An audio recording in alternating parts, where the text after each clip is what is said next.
దేవుని నామానికి స్తోత్రం కలుగును గాక. హల్లెలూయా హల్లెలూయా. దేవుని నామముకి హల్లెలూయా హల్లెలూయా. ఎంతమంది సంతోషంగా ఉన్నారు? ಎಷ್ಟು ಜನ ಸಂತೋಷವಾಗಿದ್ದೀರಿ?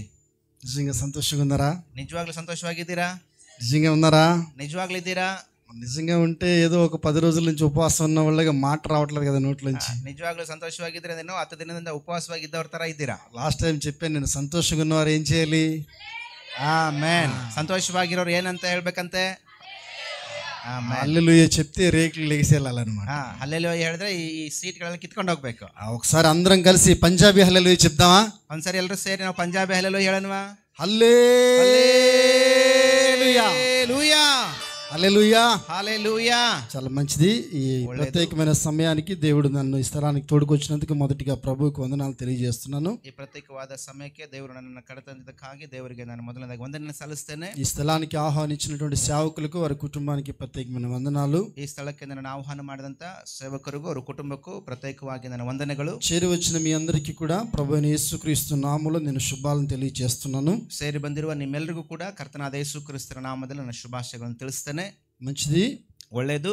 ఈ సమయంలో ఒక వాక్య భాగాన్ని మనం చదువుకోవడానికి ముందు కొన్ని మాటలు నేను చెప్తాను, నాతో పాటు కలిసి మీరు చెప్పాలి. ಈ ಸಮಯದಲ್ಲಿ ನಾವು ವಾಕ್ಯ ಭಾಗಕ್ಕೆ ಹೋಗೋಕ್ಕಿಂತ ಮುಂಚಿತವಾಗಿ ಕೆಲವು ಸಂಗತಿಗಳನ್ನ ನಾನು ಹೇಳ್ತೇನೆ, ವಾಕ್ಯವನ್ನು ಹೇಳ್ತೇನೆ, ನೀವು ನನ್ನೊಂದಿಗೆ ಸೇರಿ ಅದನ್ನ ಹೇಳಿ. మనందరం ఎవరు? ನಾವೆಲ್ಲರೂ ಯಾರು? భక్తులమా పిల్లలమా? ಭಕ್ತರ ಮಕ್ಕಳ. పిల్లలమై ఉన్నాం కదా, ಮಕ್ಕಳಾಗಿದ್ದೀವಲ್ವಾ? పిల్లలమై ఉన్నప్పుడు మనం ఏం చేయాలంటే ఎల్లప్పుడూ ప్రభునందు సంతోషించే వారిగా ఉండాలన్నమాట. ಮಕ್ಕಳಾಗಿದ್ದಾಗ ನಾವು ಯಾವಾಗ್ಲೂ ಏನ್ ಮಾಡ್ಬೇಕಂತ ಯಾವಾಗ್ಲೂ ಸಂತೋಷ ಪಡುವರಾಗಿ. ఎందుకు సంతోషించాలి? ಯಾಕೆ ಸಂತೋಷಿಸಬೇಕು? ఒక కుమారుడు ఉన్నాడు అనుకోండి, ಈಗ ಒಬ್ಬ ಮಗನಿದ್ದಾನೆ ಅನ್ಕೊಳ್ಳಿ. తండ్రి దగ్గరికి వెళ్ళినప్పుడు ఎలా వెళ్తాడు? ಮಗನು ತಂದೆ ಹತ್ತಿರ ಬರುವಾಗ ಹೇಗೆ ಹೋಗ್ತಾನೆ? ఏడ్చుకుంటూ వెళ్తాడా? ಅಳ್ತಾ ಹೋಗ್ತಾನ? దుఃఖంలో వెళ్తాడా? ದುಃಖದಿಂದ ಹೋಗ್ತಾನ? అన్ని కోల్పోయిన వాటిలా వెళ్తాడా? ಎಲ್ಲ ಕಳ್ಕೊಂಡವನ್ ತರ ಹೋಗ್ತಾನ? నేను నా తండ్రి దగ్గరికి వెళ్తాను ఆనందంతో వెళ్తాడు అనమాట. ನಾನು ತಂದೆ ಹತ್ರ ಹೋಗ್ತಾ ಇದ್ದೀನಿ, ಆನಂದದಿಂದ ಹೋಗ್ತೀನಿ ಅಂತ ಹೋಗ್ತಾನೆ. ఆడికి ఏమున్నా ఏమి లేకపోయినా, ಅವನಿಗೆ ಏನಿದ್ರು ಇಲ್ಲದೆ ಇದ್ರು, ఆ తండ్రిని చూచి వాడికి సంతోషం అనమాట. ಆ ತಂದೆಯನ್ನು ನೋಡುವಾಗ ಅವನಿಗೆ ಸಂತೋಷ. ఇక్కడ కూర్చున్న మనందరము కూడా, ಇಲ್ಲಿ ಕುಳಿತಿರುವ ನಾವೆಲ್ಲರೂ ಕೂಡ దేవునికి పిల్లలమై ఉన్నాం గనక, ದೇವರಿಗೆ ಮಕ್ಕಳಾಗಿದ್ದರಿಂದ దేవుని మందిరానికి వచ్చేటప్పుడు సంతోషభరితంగా దేవుని మందిరానికి రావాలి. ದೇವರ ಮಂದಿರಕ್ಕೆ ಬರುವಾಗ ನಾವು ಸಂತೋಷವಾಗಿ ದೇವರ ಮಂದಿರಕ್ಕೆ ಬರಬೇಕು. ఆనందకరంగా మనం దేవుని మందిరానికి వచ్చే వారిగా ఉండాలి. ಆನಂದದಿಂದ ನಾವು ದೇವರ ಸನ್ನಿಧಿಗೆ ಬರುವವರಾಗಿರಬೇಕು. ఎందుకంటే ಯಾಕೆ ಅಂದ್ರೆ ఈ భూమి ఆకాశములు సృజించిన యెహోవా చేత నీవు నేను నిర్మించబడ్డాం. ಈ ಭೂಮಿಯನ್ನು ಆಕಾಶವನ್ನು ಸೃಷ್ಟಿ ಮಾಡಿದ ಯೆಹೋವನ ಕೈಯಿಂದ ಸೃಷ್ಟಿಸಲ್ಪಟ್ಟವರಾಗಿದೆ. అవునా కాదా? ಹೌದಾ ಅಲ್ವಾ? దేవుడు మనకి తోడుగా ఉండగా ఈ లోకంలో ఏదైనా అసాధ్యమైనది ఉందంటారా? ದೇವರು ನಮಗೆ ಹತ್ತಿರವಿರುವುದರಿಂದ, ನಮಗೆ ಸಹಾಯಕನಾಗಿರುವುದರಿಂದ ನಮಗೆ ಅಸಾಧ್ಯವಾದದ್ದು ಏನಾದರೂ ಇದೆನಾ? ఏది అసాధ్యమైనది ఉండదు. ಯಾವುದು ಅಸಾಧ್ಯವಾಗಿ ಇರುವುದಿಲ್ಲ. వాక్యం చెప్తుంది, ವಾಕ್ಯ ಹೇಳ್ತದೆ, నేను మిమ్మల్ని ఆశీర్వదించానంటున్నాడు దేవుడు. ನಾನು ನಿಮ್ಮನ್ನು ಆಶೀರ್ವದಿಸಿದ್ದೇನೆ ಅಂತ ದೇವರು ಹೇಳಿದ. ఆశీర్వాదానికి కర్తలుగా చేశానన్నాడు దేవుడు. ಆಶೀರ್ವಾದಕ್ಕೆ ನಿಮ್ಮನ್ನ ಕಾರಣನಾಗಿ ಮಾಡಿದ್ದಾನೆ ದೇವರು. కర్తలుగా ನಿಮ್ಮದಾಗಿ ಮಾಡಿದ್ದಾನೆ. ఆశీర్వాదానికి కర్తలుగా దేవుడు చేశాడంట. ಆಶೀರ್ವಾದಕ್ಕೆ ಕರ್ತರನ್ನಾಗಿ ನಿಮ್ಮನ್ನ ಮಾಡಿದ್ದಾನೆ. ಕನ್ನಡ ಬೈಬಲ್ ఇలా ఉంటది, ಆಶೀರ್ವಾದ ನನ್ನ ತಲೆ ಮೇಲೆ ನೆಲೆಯಾಗಿದೆ ಎಂಬುದಾಗಿ. ಆಶೀರ್ವಾದ ನನ್ನ ತಲೆ ಮೇಲೆ ನೆಲೆಯಾಗಿದೆ ಎಂಬುದಾಗಿ ಕನ್ನಡ ಬೈಬಲ್. నెల అంటే ఏంటి? నీడ అన్నమాట. తెలుగులో దాని అర్థం నీడ. ನೆಲೆ ಅಂತ ಹೇಳುವಾಗ ತೆಲುಗುನಲ್ಲಿ ನೇಡ ಅಂತ ಹೇಳ್ತಾರ. నీడ ಅಂದ್ರೆ ನಿಂತ್ಕೊಳ್ಳುವಂತದ್ದು. ನಾವು ನಿಂತ್ಕೊಂಡು ನೆರಳು ಬೀಳುತ್ತಲ್ಲ, ನೆರಳು. ఆ ఆశీర్వాదం ఎప్పుడు మనల్ని విడిచిపోయేదిగా ఉండదు. ಆ ಆಶೀರ್ವಾದ ನಮ್ಮನ್ನು ಯಾವತ್ತಿಗೂ ಕೂಡ ಬಿಟ್ಟು ಹೋಗುವುದಿಲ್ಲ. మన తల మీద ఎప్పుడు ఎలా ఉంటదంటే, అది ನಮ್ಮ తల ಮೇಲೆ ಯಾವಾಗಲೂ ಹೇಗಿರ್ತದೆ? నీడలా ఉంటది అన్నమాట, నెరಳಿనంత ఇರ್ತದೆ. ఇక్కడ కూర్చున్నాం కదా మనందరం కూడా, ಇಲ್ಲಿ ನಾವೆಲ್ಲರೂ ಕೂತ್ಕೊಂಡಿದ್ದೀವಿ ಎಲ್ರು. ఇప్పుడు ఎండ రాకుండా పైన షీట్లు వేసారు దీనికి. ಮೇಲೆ ನೋಡ್ರಿ, ನಮಗೆ ಬಿಸಿಲು ಬಾರದಂಗೆ ಮೇಲೆ ಸೀಟ್ ಇದೆ. ఈ షీట్లు ఎందుకు? ఎండ రాకుండా వర్షం పడకుండా షీట్లు వేసారు. ಈ సీట్ ಯಾಕೆಂದ್ರೆ ನಮಗೆ ಮೇಲೆ ಬಿಸಿಲು ಮಳೆ ಬೀಳದ ಹಾಗೆ ನಮಗೆ ಅದು ಸೀಟ್ ಇದೆ ಮೇಲೆ. దేవుని పిల్లలమైన మనకి దేవుడు ఏం చేసింటే ఆశీర్వాదాన్ని నీడగా పెట్టాడంట. ದೇವರು ನಮಗೆ, ದೇವರು ಮಕ್ಕಳಾಗಿರೋ ನಮಗೆ ದೇವರು ಏನ್ ಮಾಡಿದಾನೆ ಅಂದ್ರೆ ಆಶೀರ್ವಾದವನ್ನ ನೆರಳನ್ನಾಗಿ ಇಟ್ಟಿದ್ದಾನೆ.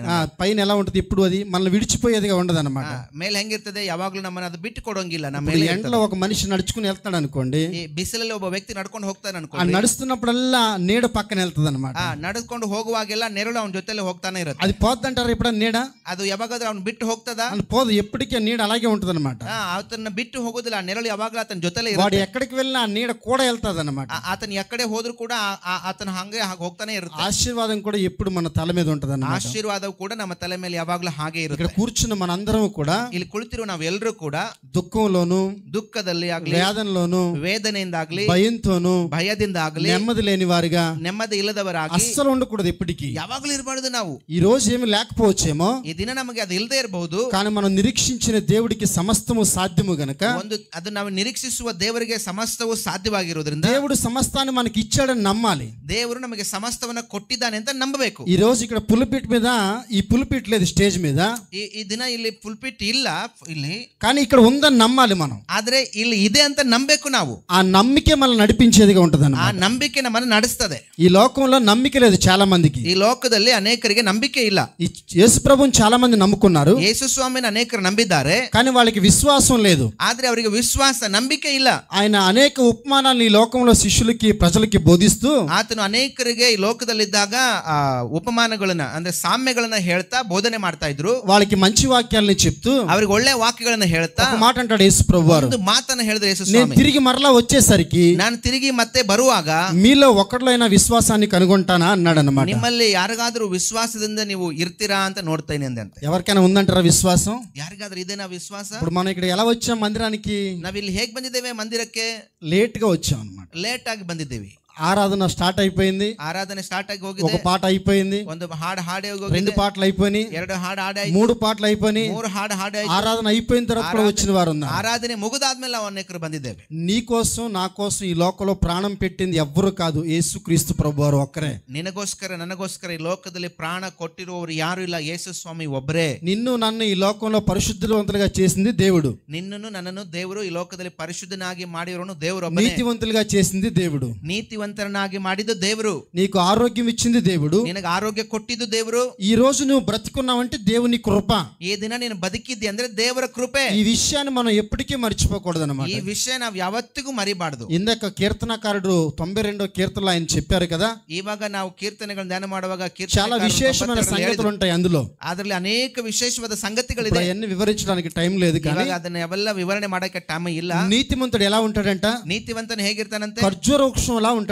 ಖರ್ಜೂರದ ಮರದಂತೆ ಇರ್ತಾನಂತೆ. అవునా కాదా? ಹೌದಾ ಅಲ್ವಾ? ఇక్కడ కూర్చున్న మనందరం ఒక ఖర్జూర వృక్షం లాగా దేవుని మందిరంలో ఎదగాలని ఆశపడుతున్నాడు దేవుడు. ಇಲ್ಲಿ ಕುಳಿತಿರುವ ನಾವು ಕೂಡ ನಾವೆಲ್ಲರೂ ಕೂಡ ದೇವರು ಖರ್ಜೂರದ ಮರದಂತೆ ನಾವು ಬೆಳಿಬೇಕನ್ನೋದು ದೇವರು ಬಯಸ್ತಾನೆ. దేవుడు నేను నీతివంతుడిగా చేశాడు అనే జ్ఞానం నీకుంటే, ದೇವರು ನನ್ನನ್ನು ನೀತಿವಂತನಾಗಿ ಮಾಡಿದ್ದಾನೆ ಎನ್ನುವಂತ ಜ್ಞಾನ ನಿನಗಿದ್ರೆ, ఈ ప్రపంచానికి దేవుడు నన్ను వెలుగుగా చేశాడు అనే జ్ఞానం నీకుంటే, ಈ ಪ್ರಪಂಚಕ್ಕೆ ಬೆಳಕನಾಗಿ ದೇವರು ನನ್ನನ್ನು ಮಾಡಿದ್ದಾನೆ ಎನ್ನುವ ಜ್ಞಾನ ನಿನಗಿದ್ರೆ, ఈ ప్రపంచంలో ప్రతి ఒక్కరికి దేవుడు నన్ను రుచికరంగా పెట్టాడనే ఆలోచన నీకుంటే, ಈ ಪ್ರಪಂಚಕ್ಕೆ ನನ್ನನ್ನು ರುಚಿಕರವಾಗಿ ಇಟ್ಟಿದ್ದಾನೆ ಎನ್ನುವ ಜ್ಞಾನ ನಮಗಿದ್ರೆ, నువ్వు ఎప్పుడు మందిరానికి ఆలస్యంగా వచ్చేవాడిగా ఉండవంతే. ನೀನು ಎಂದಿಗೂ ಕೂಡ ಮಂದಿರಕ್ಕೆ ಬರುವಾಗ ಆಲಸ್ಯದಿಂದ ಬರೋದಿಲ್ಲ. వారానికి ఒకేసారి మనం వస్తాం, ವಾರಕ್ಕೆ ಒಂದೇ ಸಾರಿ ನಾವು ಬರ್ತೇವೆ. నువ్వు దేవుని మందిరానికి లేట్ గా వచ్చినట్టుగా ನೀವು ದೇವರ ಮಂದಿರಕ್ಕೆ ಲೇಟ್ ಆಗಿ ಬರುವುದಾದ್ರೆ, నీ జీవితంలో కూడా కార్యాలు దేవుడు ఆలస్యం చేసేవాడిగా ఉంటాడు. ನಿನ್ನ ಜೀವಿತದಲ್ಲೂ ದೇವರು ಕಾರ್ಯಗಳು ಲೇಟ್ ಆಗಿ ಮಾಡ್ತಾರೆ. ఒకవేళ దేవుడు మర్చిపోయాడు అనుకోండి, ಒಂದ್ ವೇಳೆ ದೇವರು ಮರೆತು ಬಿಟ್ಟರೆ ಅನ್ಕೊಳ್ಳಿ, ఏంటంటారు మన గతి? ಏನಾಗುತ್ತೆ ನಮ್ಮ ಗತಿ? కానీ ఆయన ఎప్పుడు మర్చిపోడు. ಆದ್ರೆ ಆತನ ಯಾವತ್ತಿಗೂ ಮರೆಯಲ್ಲ. శాశ్వత కాలమైన కృప చూపించేవాడు అన్నమాట. ಶಾಶ್ವತ ಕಾಲದಲ್ಲೂ ನಮ್ಮ ಆತನ ಕೃಪೆ ఆయన ತೋರಿಸ್ತಾನೆ. అందుకే కృప వెంబడి కృపను ఏం చేస్తాడు మనకి? ಅದರಿಂದ ಕೃಪದಿಂದ ಕೃಪೆ ನಮ್ಮನ್ನ ಹಿಂದೆ మనకు అనుగ్రహిస్తూ వస్తున్నాడు ನಮಗೆ అన్నమాట. ಅನುಗ್ರಹಿಸ್ತಾ ಬರ್ತಾ ಇದ್ದಾನೆ. ఇప్పుడు చెప్పండి, ಇವಾಗ ಹೇಳ್ರಿ, మీ కుడి హస్తాలు మీ తల మీద పెట్టుకోండి, ನಿಮ್ ಕೈಯನ್ನು ನಿಮ್ಮ ನೆತ್ತಿ ಮೇಲೆ ಇಟ್ಕೊಳ್ರಿ. నాతో కలిసి ఈ మాటలు మీరు చెప్పాలి. ನನ್ನ ಜೊತೆಲಿ ಸೇರಿ ಮಾತುಗಳನ್ನು ಹೇಳಿ. యేసుక్రీస్తు నామములో ಯೇಸು ಕ್ರಿಸ್ತನ ನಾಮದಲ್ಲಿ నేను ఆశీర్వదించబడిన వాడిని, ನಾನು ಆಶೀರ್ವದಿಸಲ್ಪಟ್ಟಿದ್ದೇನೆ. ఆశీర్వాదానికి కర్తలుగా దేవుడు నన్ను చేశాడు, ಆಶೀರ್ವಾದಕ್ಕೆ ಕರ್ತನಾಗಿ ನನ್ನನ್ನು ದೇವರು ಮಾಡಿದ್ದಾನೆ. ఆశీర్వాదము నేను, నా పిల్లలు, నా కుటుంబము నిత్యము అనుభవించుదము.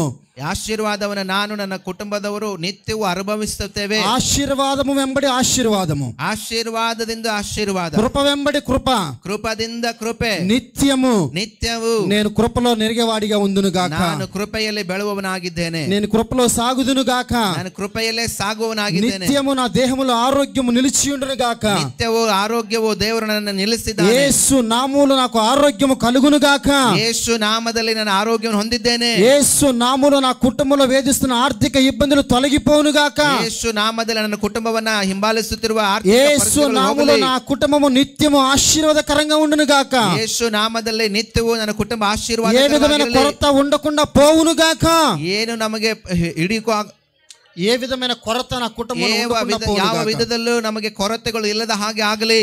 ఆమేన్ ಆಮೆನ್ ఆమేన్ ಆಮೆನ್ హల్లెలూయా హల్లెలూయా. ప్రతిరోజు ఈ మాటలు చెప్పాలి మీరు. ప్రతిదిన ఈ మాటಗಳನ್ನು ಹೇಳಬೇಕು ನೀವು. ప్రతిరోజు మనం ಪ್ರತಿದಿನ ನಾವು కృతజ్ఞత వచనాన్ని పలికే వారిగా ఉండాలి. ಕೃತಜ್ಞತೆಯ ವಚನಗಳನ್ನು ಹೇಳುವರಾಗಿರಬೇಕು. ఆశీర్వాద వచనాలు పలకాలి మనం. ಆಶೀರ್ವಾದದ ಮಾತುಗಳನ್ನು ಹೇಳಬೇಕು ನಾವು. బిడ్డల గురించి గాని, ಮಕ್ಕಳ ಕುರಿತಾಗಿ ಆಗಲಿ, మన గురించి గాని, ನಮ್ಮ ಕುರಿತಾಗಿ ಆಗಲಿ, మన కుటుంబంలో ఉన్నటువంటి సమస్యల గురించి గాని, ನಮ್ಮ ಕುಟುಂಬದಲ್ಲಿರುವಂತಹ ಸಮಸ್ಯೆಗಳ ಕುರಿತಾಗಿ ಆಗಲಿ నిత్యం ఏం చేయాలి మనం? ನಿತ್ಯವೂ ಏನ್ ಮಾಡ್ಬೇಕು ನಾವು? నేను నా కుటుంబం ఆశీర్వదించబడిన వారము, ನಾನು ನನ್ನ ಕುಟುಂಬ ಆಶೀರ್ವದಿಸಲ್ಪಟ್ಟವರು. ఆశీర్వాదానికి కర్తలుగా దేవుడు మమ్మల్ని చేశాడు. ಆಶೀರ್ವಾದಕ್ಕೆ ಕರ್ತನನ್ನಾಗಿ ದೇವರು ನನ್ನನ್ನು ಮಾಡಿದ್ದಾನೆ. యేసు నామములో ಯೇಸುವಿನ నా ನಾಮದಲ್ಲಿ కుటుంబంలో సర్వ సమృద్ధి ఉండును గాక. ನನ್ನ ಕುಟುಂಬದಲ್ಲಿ ಸರ್ವ ಸಂಪತ್ತು ఇరಲಿ. మంచి ఆరోగ్యము కలిగిన వారిగా ఉందుము గాక.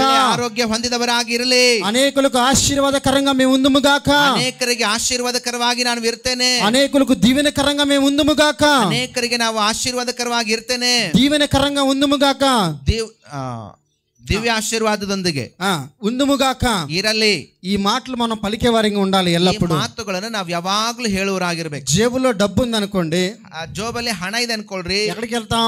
ಎಲ್ಲಿಗೆ ಹೋಗ್ತೇವೆ? బిర్యానీ పాయింట్కి వెళ్తాం. ಬಿರಿಯಾನಿ ಪಾಯಿಂಟ್ಗೆ ಹೋಗ್ತೇವೆ. జేబులో డబ్బు లేదనుకోండి, ಜೋಬಲ್ಲಿ ಹಣ ಇಲ್ಲ ಅನ್ಕೊಳ್ರಿ, ఎక్కడికి వెళ్తాం మనం? ಎಲ್ಲಿಗೆ ಹೋಗ್ತೇವೆ ನಾವು? ఎక్కడికి వెళ్ళాం, ಎಲ್ಲಿಗೆ ಹೋಗಂಗಿಲ್ಲ. ఎందుకంటే పాకెట్ చూస్తాం అనమాట.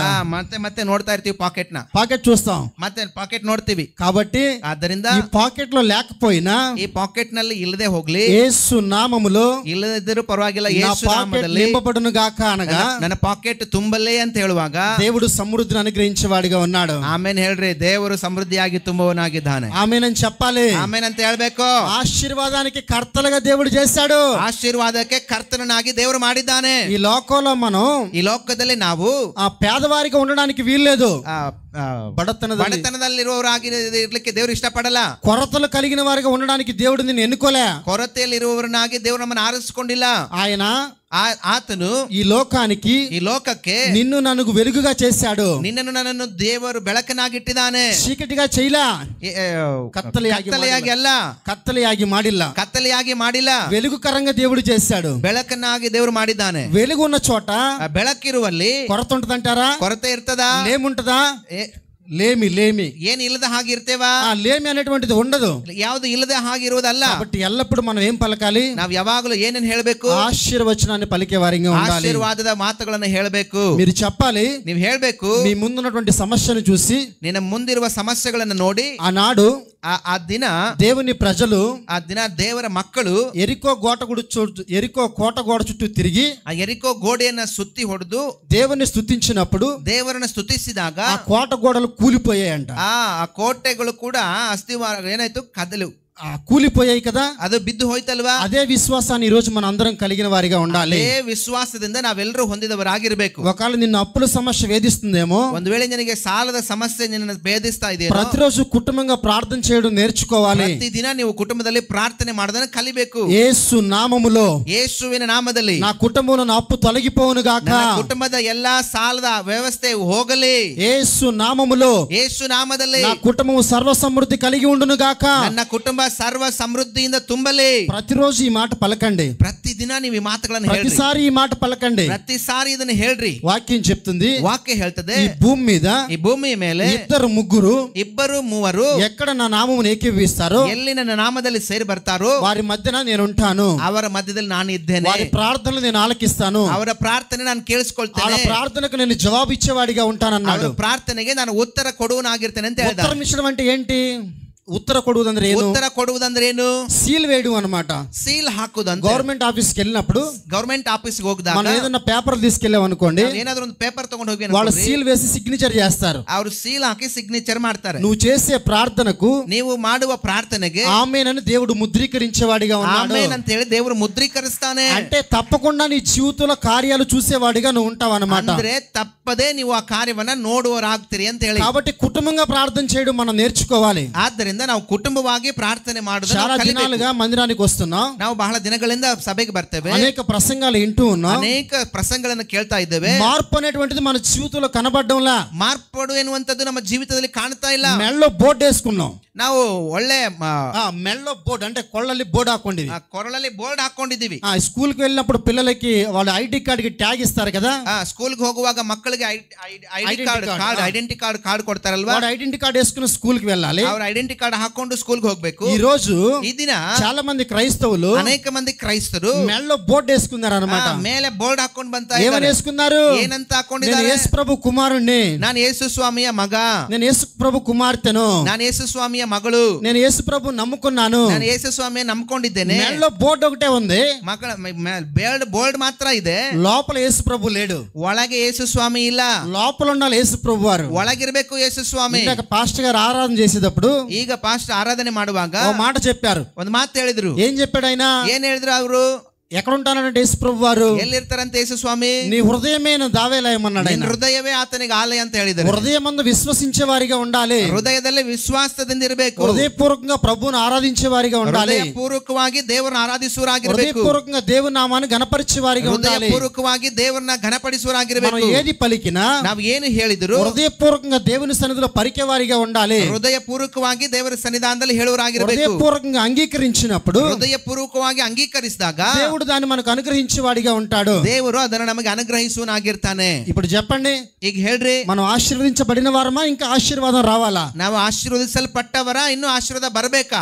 ఆశీర్వాదం కావాలి అని ప్రార్థన చేయొద్దు, ఆశీర్వాద ಬೇಕು ಅಂತ ಪ್ರಾರ್ಥನೆ ಮಾಡಬಾರದು. ఆశీర్వాదం ఇచ్చినందుకు నీకు వందనాలు ప్రభు అని ప్రార్థన చేయాలి. ఆశీర్వాదವನ್ನು కొట్టిದ್ದಕ್ಕಾಗಿ ನಿನಗೆ ವಂದನೆ ಅಂತ ಹೇಳಬೇಕು. ఆశీర్వాదానికి కర్తలుగా నన్ను చేసినందుకు నీకు వందనాలు అని చెప్పాలి. ఆశీర్వాదಕ್ಕೆ ನನ್ನನ್ನ ಕರ್ತನನ್ನಾಗಿ ಮಾಡಿದ್ದಕ್ಕಾಗಿ ನಿನಗೆ ವಂದನೆ ಅಂತ బాధ్యులు అని ಹೇಳಬೇಕು. రాశాడు అక్కడ ఆయన, ఆశీర్వాదానికి కర్తలు అని రాశాడు. ಆಶೀರ್ವಾದಕ್ಕೆ ಕರ್ತನು అంటే ಎಂಬುದಾಗಿ ಬರೆದಿದ್ದಾರೆ. ಅಂದ್ರೆ ಏನು? ఆల్రెడీ దేవుడు అన్ని ఇచ్చాడు, ಆಲ್ರೆಡಿ ಎಲ್ಲವನ್ನ ದೇವರು ಕೊಟ್ಟಿದ್ದಾನೆ. నువ్వేం చేయాలి? ఆమేన్ అని స్వీకరించేవాడిగా ನಾವೇನ್ ఉండాలి. ಮಾಡ್ಬೇಕು? ಆಮೇನ್ ಅಂತ ಸ್ವೀಕರಿಸಿಕೊಳ್ಬೇಕು. ಈಗ కాబట్టి మందిరానికి వచ్చేటప్పుడు ఎలా రావాలి? ಆದ್ದರಿಂದ ನಾವು ಮಂದಿರಕ್ಕೆ ಹೋಗಿ ಬರುವಾಗ ಹೇಗೆ ఇంతవరకు ಬರಬೇಕು? నేను చెప్పడానికి కారణం ఏంటో తెలుసా? ಇಲ್ಲಿವರೆಗೂ ನಾನು ಹೇಳಕ್ಕೆ ಕಾರಣ ಏನು ಗೊತ್ತಾ? మందిరానికి వచ్చేటప్పుడు ಮಂದಿರಕ್ಕೆ ಬರುವಾಗ ఆశీర్వదించబడిన వారిగానే రావాలి. మనం ಆಶೀರ್ವದಿಸಲ್ಪಟ್ಟವರಾಗಿನೇ ನಾವು ಬರಬೇಕು. ఆశీర్వదించబడిన వాడు ఎలా వస్తాడు? ಆಶೀರ್ವದಿಸಲ್ಪಟ್ಟವನು ಹೇಗ್ ಬರ್ತಾನೆ? లేట్ గా వస్తాడా? ಲೇಟ್ ಆಗಿ ಬರ್ತಾರಾ? ఆరాధన అయిపోయాక వస్తాడా? ಆರಾಧನೆ ಆದ್ಮೇಲೆ ಬರ್ತಾರಾ? ప్రసంగం ఇంకా స్టార్ట్ అవుతానుగా వస్తాడా? ಪ್ರಸಂಗ ಇವಾಗ ಪ್ರಾರಂಭ ಆಗುತ್ತೆ ಅನ್ನುವಾಗ ಬರ್ತಾರಾ? ఆరంభానికి ముందు వస్తాడు,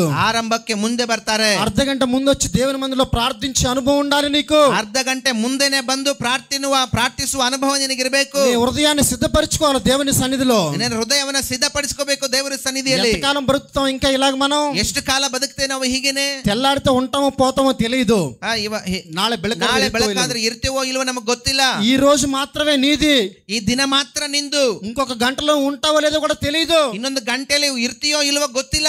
ఉన్న సమయంలో దేవుడిని ఆరాధించడం మనం నేర్చుకోవాలి. ಇರುವ ಸಮಯದಲ್ಲಿ ದೇವರನ್ನ ಆರಾಧಿಸುವುದನ್ನು ನಾವು ಕಲಿಬೇಕು. ఆ ఎరికో కోట గోడ చుట్టూ వారు ప్రదక్షిణ చేసి దేవుణ్ణి స్తుతించినప్పుడు, ಆ ಎರಿಕೋ ಗೋಡೆಯನ್ನ ಸುತ್ತು ಹೊರಿದು ಅವರು ಪ್ರದಕ್ಷಿಣೆ ಹಾಕಿ ದೇವರನ್ನು ಸ್ತುತಿಸಿದಾಗ కోట గోడలు కూలిపోయాయి. ಆ ಕೋಟೆಯು ಕೂಡ ಏನಾಯ್ತಂದ್ರೆ ಕದಲಿ ಹೋಯ್ತು. ఇక్కడ కూర్చున్న మనం, ಇಲ್ಲಿ ಕುಳಿತಿರುವ ನಾವು, మన అందరం కలిసి ನಾವೆಲ್ಲರೂ ಸೇರಿ ఏక మనసు కలిగి ಒಂದೇ ಮನಸ್ಸಿನಿಂದ ప్రభువుని ఆరాధించినప్పుడు ಪ್ರಭುವನ್ನು ಆರಾಧಿಸಿದಾಗ వాక్యం చెప్తుంది, ವಾಕ್ಯ ಹೇಳ್ತದೆ, సంఘము ఎదుట, ಸಂಗಮ ಮುಂದೆ, సభ ఎదురు ಪಾತಾಳ ద్వారములు నిలువనేరు అన్నాడు దేవుడు. ಪಾತಾಳದ ದ್ವಾರಗಳು ಏನಾಗ್ತದಂತೆ? ಕದಲುತ್ತದೆ.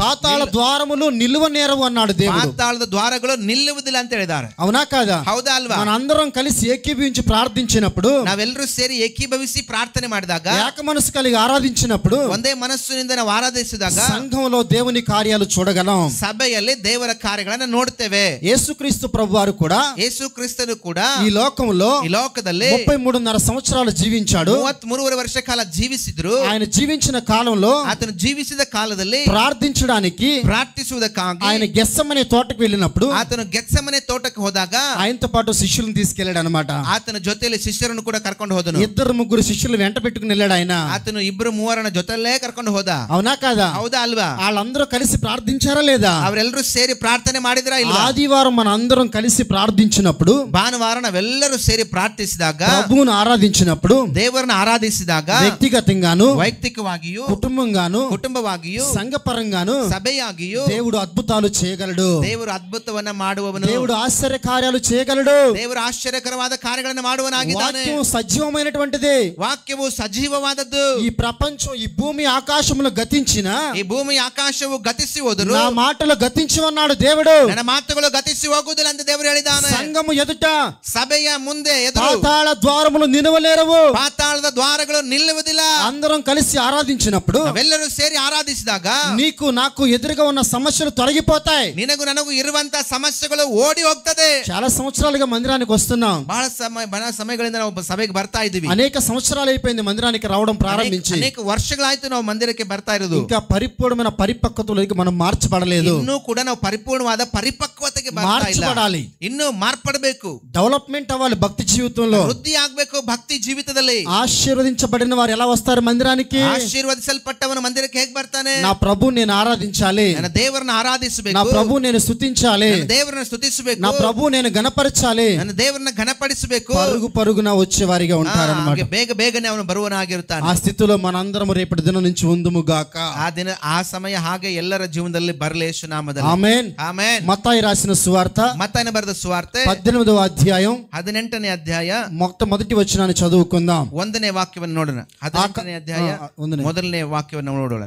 ఆ కాలమున, ಆ ವೇಳೆಯಲ್ಲಿ శిష్యులు యేసునొద్దకు వచ్చి, ಶಿಷ್ಯರು ಯೇಸುವಿನ ಬಳಿಗೆ ಬಂದು, పరలోక రాజ్యములో ಪರಲೋಕ ರಾಜ್ಯದಲ್ಲಿ ఎవడు గొప్పవాడని అడుగగా, ಯಾವನು ಹೆಚ್ಚಿನವನು ಎಂದು ಕೇಳಲು, ఆయన యొక్క చిన్న బిడ్డను తీసుకొని ಆತನು ಚಿಕ್ಕ ಮಗುವನ್ನ ಹತ್ತಿರಕ್ಕೆ ಕರೆದು తన యొద్దకు పిలిచి ಅವರ ನಡುವೆ ನಿಲ್ಲಿಸಿ వారి మధ్యన నిలవబెట్టి, ಅವರಿಗೆ ಕರೆಕ್టే, ಓಕೆ ಹೇಳಿದ, వారి మధ్యన నిలవబెట్టి ఇట్లా నేను ಅವರಿಗೆ ಅವರ ಮಧ್ಯ ಅವರನ್ನು ಕರೆದು ನಿಲ್ಲಿಸಿ ಹೀಗೆ ಹೇಳಿದನು, మీరు మార్పు నొంది, ಇಲ್ಲಿ ನಾನು ಹೇಳ್ತೇನೆ, ಓಕೆ, మీరు మార్పు నొంది బిడ్డల వంటి వారైతేనే గాని పరలోక రాజ్యంలో ప్రవేశింపరని నిశ్చయముగా మీతో చెప్పుచున్నాను.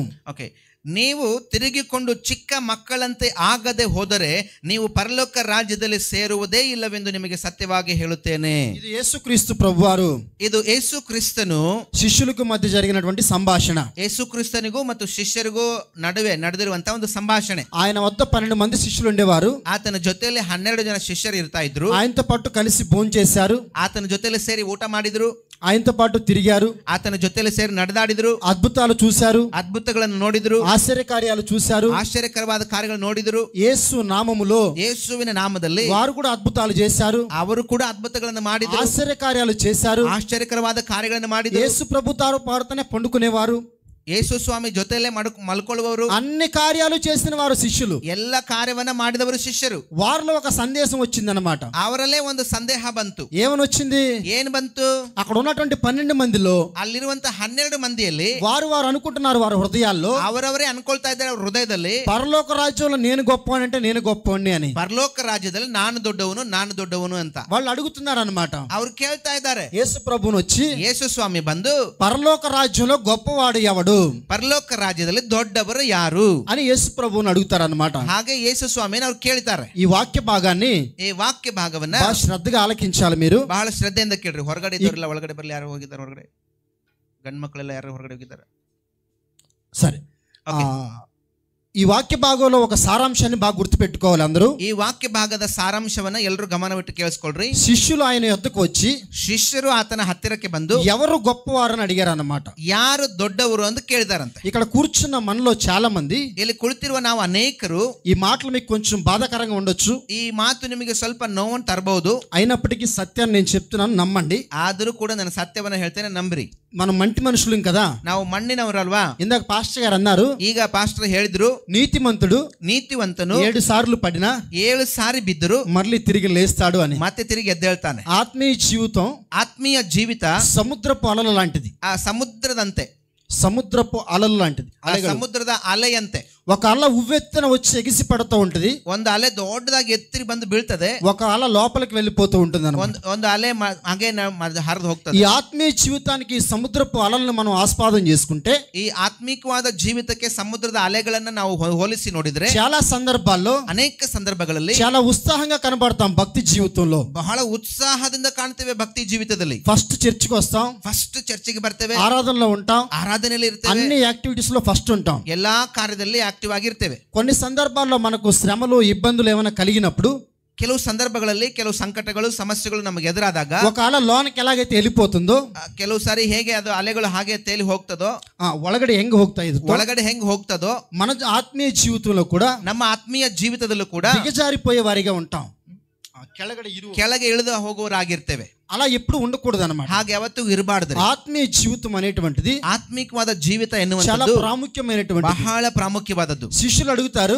ಶಿಷ್ಯರು ಕೇಳ್ತಾರೆ, పరలోక రాజ్యంలో ఎవడు గొప్పవాడు? ಪರಲೋಕ ರಾಜ್ಯದಲ್ಲಿ ಯಾರು ದೊಡ್ಡವರು? ఇక్కడ కూర్చున్న మనలో చాలా సందర్భాల్లో, ಇಲ್ಲಿ ಕುಳಿತಿರುವ ನಮ್ಮಲ್ಲೂ ಅನೇಕ ಸಂದರ್ಭಗಳಲ್ಲಿ నేను సంఘంలో చాలా గొప్పవాడిని, ನಾನು ಸಭೆಯಲ್ಲಿ ಬಹಳ ದೊಡ್ಡವನು, నాకులాగా పాట పాడేవారు లేరు, ನನ್ನ ಹಾಗೆ ಹಾಡಾಡೋರು ಇಲ್ಲ, నాకులాగా లీడ్ చేసేవారు లేరు, ನನ್ನ ಹಾಗೆ ಲೀಡ್ ಮಾಡೋರು ಇಲ್ಲ, నాకులాగా ఆరాధన చేసేవారు లేరు, ನನ್ನ ಹಾಗೆ ಆರಾಧನೆ ಮಾಡೋರು ಇಲ್ಲ, నాకులాగా వాక్యాన్ని బాగా చదివేవారు లేరు, ನನ್ನ ಹಾಗೆ ವಾಕ್ಯವನ್ನ ಓದುವವರು ಇಲ್ಲ, నాకులాగా సంఘంలో ప్రార్థించేవాడు లేడు, ನನ್ನ ಹಾಗೆ ಪ್ರಾರ್ಥನೆ ಮಾಡೋರು ಇಲ್ಲ, నాకులాగా సంఘంలో వాక్యాన్ని బోధించేవాడు లేడు, ನನ್ನ ಹಾಗೆ ವಾಕ್ಯವನ್ನ ಬೋಧಿಸುವವರು ಇಲ್ಲ, నాకులాగా బయట ప్రపంచానికి సువార్తను ప్రకటించేవాడు లేడు, ನನ್ನ ಹಾಗೆ ಹೊರಗಿನ ಪ್ರಪಂಚಕ್ಕೆ ಸುವಾರ್ತೆ ಸಾರುವವರು ಇಲ್ಲ, నాకులాగా సంఘంలో కార్యకలాపాలు చేసేవాడు ఎవడూ లేడు, ನನ್ನ ಹಾಗೆ ಸಭೆಯಲ್ಲಿ ಕಾರ್ಯಗಳನ್ನು ಮಾಡುವವರು ಯಾರು ಇಲ್ಲ. నేను చాలా గొప్ప, ನಾನು ಬಹಳ ದೊಡ್ಡವನು, నేను చాలా గొప్పవాడిని, ನಾನು ಬಹಳ ದೊಡ್ಡವನು, నేను ఫలానా, ನಾನು ಒಂದು ಕಡೆಗಳಲ್ಲಿ, నేను ఫలానా. ನಾನು ಒಂದು ಕಡೆ. మనిషి తను తాను హెచ్చించుకోవడం ప్రారంభించాడన్నమాట. ಮನುಷ್ಯನು ತನ್ನನ್ನು ತಾನು ಹೆಚ್ಚಿಸಿಕೊಳ್ಳೋದನ್ನ ಪ್ರಾರಂಭಿಸಿದಾನೆ. ఎన్నటికీ ఏ మనిషి హెచ్చించుకోవడానికి వీల్లేదు భూమి మీద. ಯಾವತ್ತಿಗೂ ಒಬ್ಬ ಮನುಷ್ಯ ಹೆಚ್ಚಿಸಿಕೊಳ್ಳೋದಕ್ಕೆ ಭೂಮಿ ಮೇಲೆ ಅವಕಾಶ ಇಲ್ಲ. ఉందంటారా? ಇದೆ ಅಂತೀರಾ? మనిషి జీవితం చాలా అల్పమైనటువంటిది. ಮನುಷ್ಯನ ಜೀವಿತ ಬಹಳ ಅಲ್ಪವಾದದ್ದು. ఈ సంఘంలో మనల్ని అందరినీ ఎవరు సమకూర్చారు?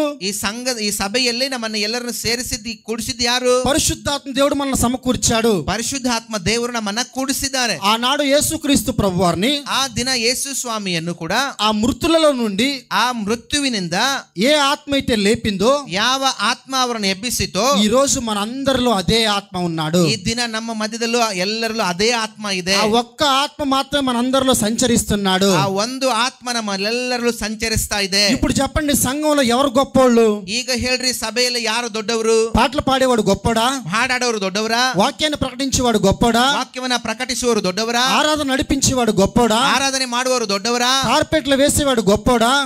కార్పెట్ వేసేవాడు గొప్పడా? ಈ ಒಂದು ಕಾರ್ಪೆಟ್ ಹಾಸೋರು ದೊಡ್ಡವರಾ? అక్కడ బయట ముసురు తిక్కేవాళ్ళు గొప్పోళ్ళ? ಅಲ್ಲಿ ಹೊರಗಡೆ ಮುಸುರಿ ತಿಕ್ಕೋರು ದೊಡ್ಡವರಾ? ఎవడు గొప్పోడు ఇందులో? ಯಾರು ದೊಡ್ಡವರು ಇದರಲ್ಲಿ? ఎవరు గొప్పోళ్ళు కాదు, ಯಾರು ದೊಡ್ಡವರಲ್ಲ, అందరూ సమానమే. ಎಲ್ಲರೂ ಸಮಾನರೇ. మనలో భేదభావాలు లేవు. ನಮ್ಮಲ್ಲಿ ಯಾವ ಭೇದ ಭಾವ ಇಲ್ಲ. ఈ ప్రస్తుత కాలంలో, ಈ ಪ್ರಸ್ತುತ ಕಾಲದಲ್ಲಿ సంఘాల్లో మనం చూసినట్లయితే, ಸಭೆಯಲ್ಲಿ ನಾವು ನೋಡುವುದಾದರೆ, సార్వత్రిక సంఘాలలో ಸಾರ್ವತ್ರಿಕವಾದ ಸಭೆಯಲ್ಲಿ నేను గొప్ప, ನಾನು ದೊಡ್ಡವನು, నేను ఫలానా, ನಾನು ಒಂದು ಕಡೆ నేను అన్య భాషలు మాట్లాడతాను, ಅನ್ಯ ಭಾಷೆಗಳನ್ನು ಮಾತಾಡ್ತೇನೆ, నేను సంఘంలో ప్రవచిస్తాను, ನಾನು ಸಭೆಯಲ್ಲಿ ಪ್ರವಚನಗಳು ಹೇಳ್ತೇನೆ, నేను సంఘంలో ఫలానా, ನಾನು ಸಭೆಯಲ್ಲಿ ಕೆಲವು ಕಡೆಗಳಲ್ಲಿ నేను ఫలానా ಅಂದ್ರೆ ಎರಡು ಕೊಂಬು ಬಂದಿರ್ತಾವ ಅವ್ರಿಗೆ ತಲೆ ಮೇಲೆ. ಕೆಲವು ಸಂದರ್ಭಗಳಲ್ಲಿ ಕೊಂಬು ಬಂದಿರ್ತದಂತೆ. బాగా అర్థం చేసుకోవాలి ఈ మాటలు. ಬಹಳ ಅರ್ಥ ಮಾಡ್ಕೊಳ್ರಿ ಮಾತನ್ನ. వాక్యం చెప్తుంది, ವಾಕ್ಯ ಹೇಳ್ತದೆ, తన్ను హెచ్చించుకొనివాడు ತನ್ನನ್ನು ಹೆಚ್ಚಿಸಿಕೊಳ್ಳುವವನು తగ్గించబడతాడు, ತಗ್ಗಿಸಿಕೊಳ್ತಾನೆ. తన్ను తాను తగ్గించుకొనివాడు ತನ್ನನ್ನು ತಗ್ಗಿಸಿಕೊಳ್ಳುವವನು హెచ్చింపబడతాడు. ಹೆಚ್ಚಿಸಲ್ಪಡ್ತಾನೆ. యేసుక్రీస్తు ప్రభువారు మన అందరికి మాదిరి. ಯೇಸು ಕ್ರಿಸ್ತನು ನಮ್ಮ ಎಲ್ಲರಿಗೂ ಮಾದರಿ. అవునా కాదా? ಹೌದಾ ಅಲ್ವಾ? ఆయన దేవుడై ఉండి ಆತನು ದೇವರಾಗಿದ್ದು మానవ అవతారగా ఈ భూలోకానికి వచ్చి ಮಾನವ ಅವತಾರವನ್ನು ಎತ್ತಿ ಲೋಕಕ್ಕೆ ಬಂದು ఈ మనుషులందరి కోసం తన ప్రాణాన్ని పెట్టాడు. ಈ ಮನುಷ್ಯರೆಲ್ಲರಿಗೋಸ್ಕರವಾಗಿ ತನ್ನ ಪ್ರಾಣವನ್ನು తన ಕೊಟ್ಟಿದ್ದಾನೆ. శరీరం దున్నబడింది. ತನ್ನ ಶರೀರವು ಧೂಳಾಯ್ತು. దున్నబడింది ಅಂದ್ರೆ ఏమంటారు? ಹೂಳಲ್ಪಟ್ಟಿದೆ.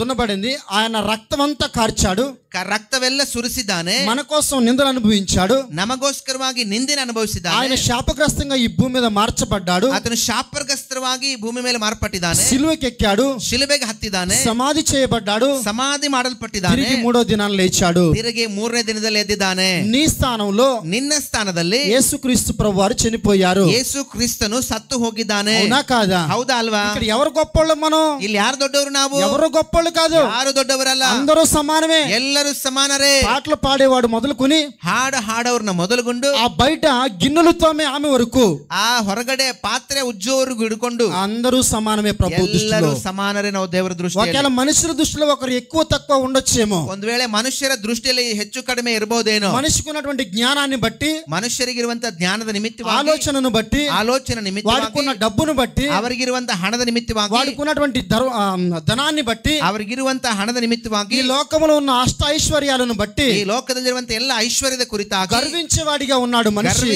ಗರ್ವದಿಂದಿರುವವರು ಮನುಷ್ಯರು. గర్వించేవాడిగా ఎన్నటికీ మనం ఉండేవాడు కాదు. ಗರ್ವದಿಂದ ನಾವು ಎಂದಿಗೂ ಇರಬಾರದು, మనం ఎప్పటికీ ఉండకూడదు. ನಾವು ಯಾವಾಗ್ಲೂ ಇರಬಾರದು. గర్వించడానికి ఏముంది మనలో? ಗರ್ವ ಪಟ್ಕೊಳ್ಳೋದ್ರಲ್ಲಿ ಏನಿದೆ ನಮ್ಮಲ್ಲಿ? ఏముంది మనలో గర్వించడానికి? ಏನಿದೆ ನಮ್ಮಲ್ಲಿ ಗರ್ವ ಪಡೋಕೆ? కీర్తనకారుడు రాస్తాడు, ಕೀರ್ತನೆಕಾರನ ಬರಿತಾನೆ, మనిషి ఆయుష్ 70 సంవత్సరాలు, ಮನುಷ್ಯನ ಆಯುಷ್ಕಾಲ 70 ವರ್ಷ, అధిక బలం ఉన్న ఎడల 80 సంవత్సరాలు ಬಲ బ్రతుకుతాడు. ಹೆಚ್ಚಿದರೆ 80 ವರ್ಷ ಎಂಬುದಾಗಿ. అది కూడా ఆయాసముతో దుఃఖముతో కూడినటువంటి బ్రతికే, ಪ್ರಯಾಸದಿಂದಲೂ ಕಷ್ಟದಿಂದಲೂ ತುಂಬಿರುವ ದುಃಖವೇ. అవునా కాదా? ಹೌದಾ ಅಲ್ವಾ? ఎన్ని రోజులు బతుకుతావు భూమి మీద నువ్వు? ಎಷ್ಟು ದಿನ ಬದುಕ್ತೀಯ ನೀನು ಭೂಮಿ ఎన్ని ಮೇಲೆ? రోజులు బలవంతుడిగా ఉంటావు నీవు? ಎಷ್ಟು ದಿನ ಬಲವಂತದಲ್ಲಿರ್ತೀಯ ఎన్ని ನೀನು? రోజులు ధనవంతుడిగా ఉంటావు భూమి మీద? ಎಷ್ಟು ದಿನ ನೀನು ಧನವಂತನಾಗಿರ್ತೀಯ ಭೂಮಿ ಮೇಲೆ? రెప్పపాటులో నీ జీవితం మాయమైపోతుంది. ಕಣ್ಣು ರೆಪ್ಪೆ ಬಡಿವಷ್ಟರಲ್ಲಿ ನಿನ್ನ ಜೀವಿತ దేవుని ಮಾರ್ಪಡ್ತದೆ. సంఘములో గర్వించే హక్కు నీకు లేదు. ಯಾವ ಒಂದು ಸಂಘದಲ್ಲೂ ನೀನು ಗರ್ವಿಷ್ಠನಾಗಿರೋದಕ್ಕೆ ಅರ್ಹತೆ ಇಲ್ಲ.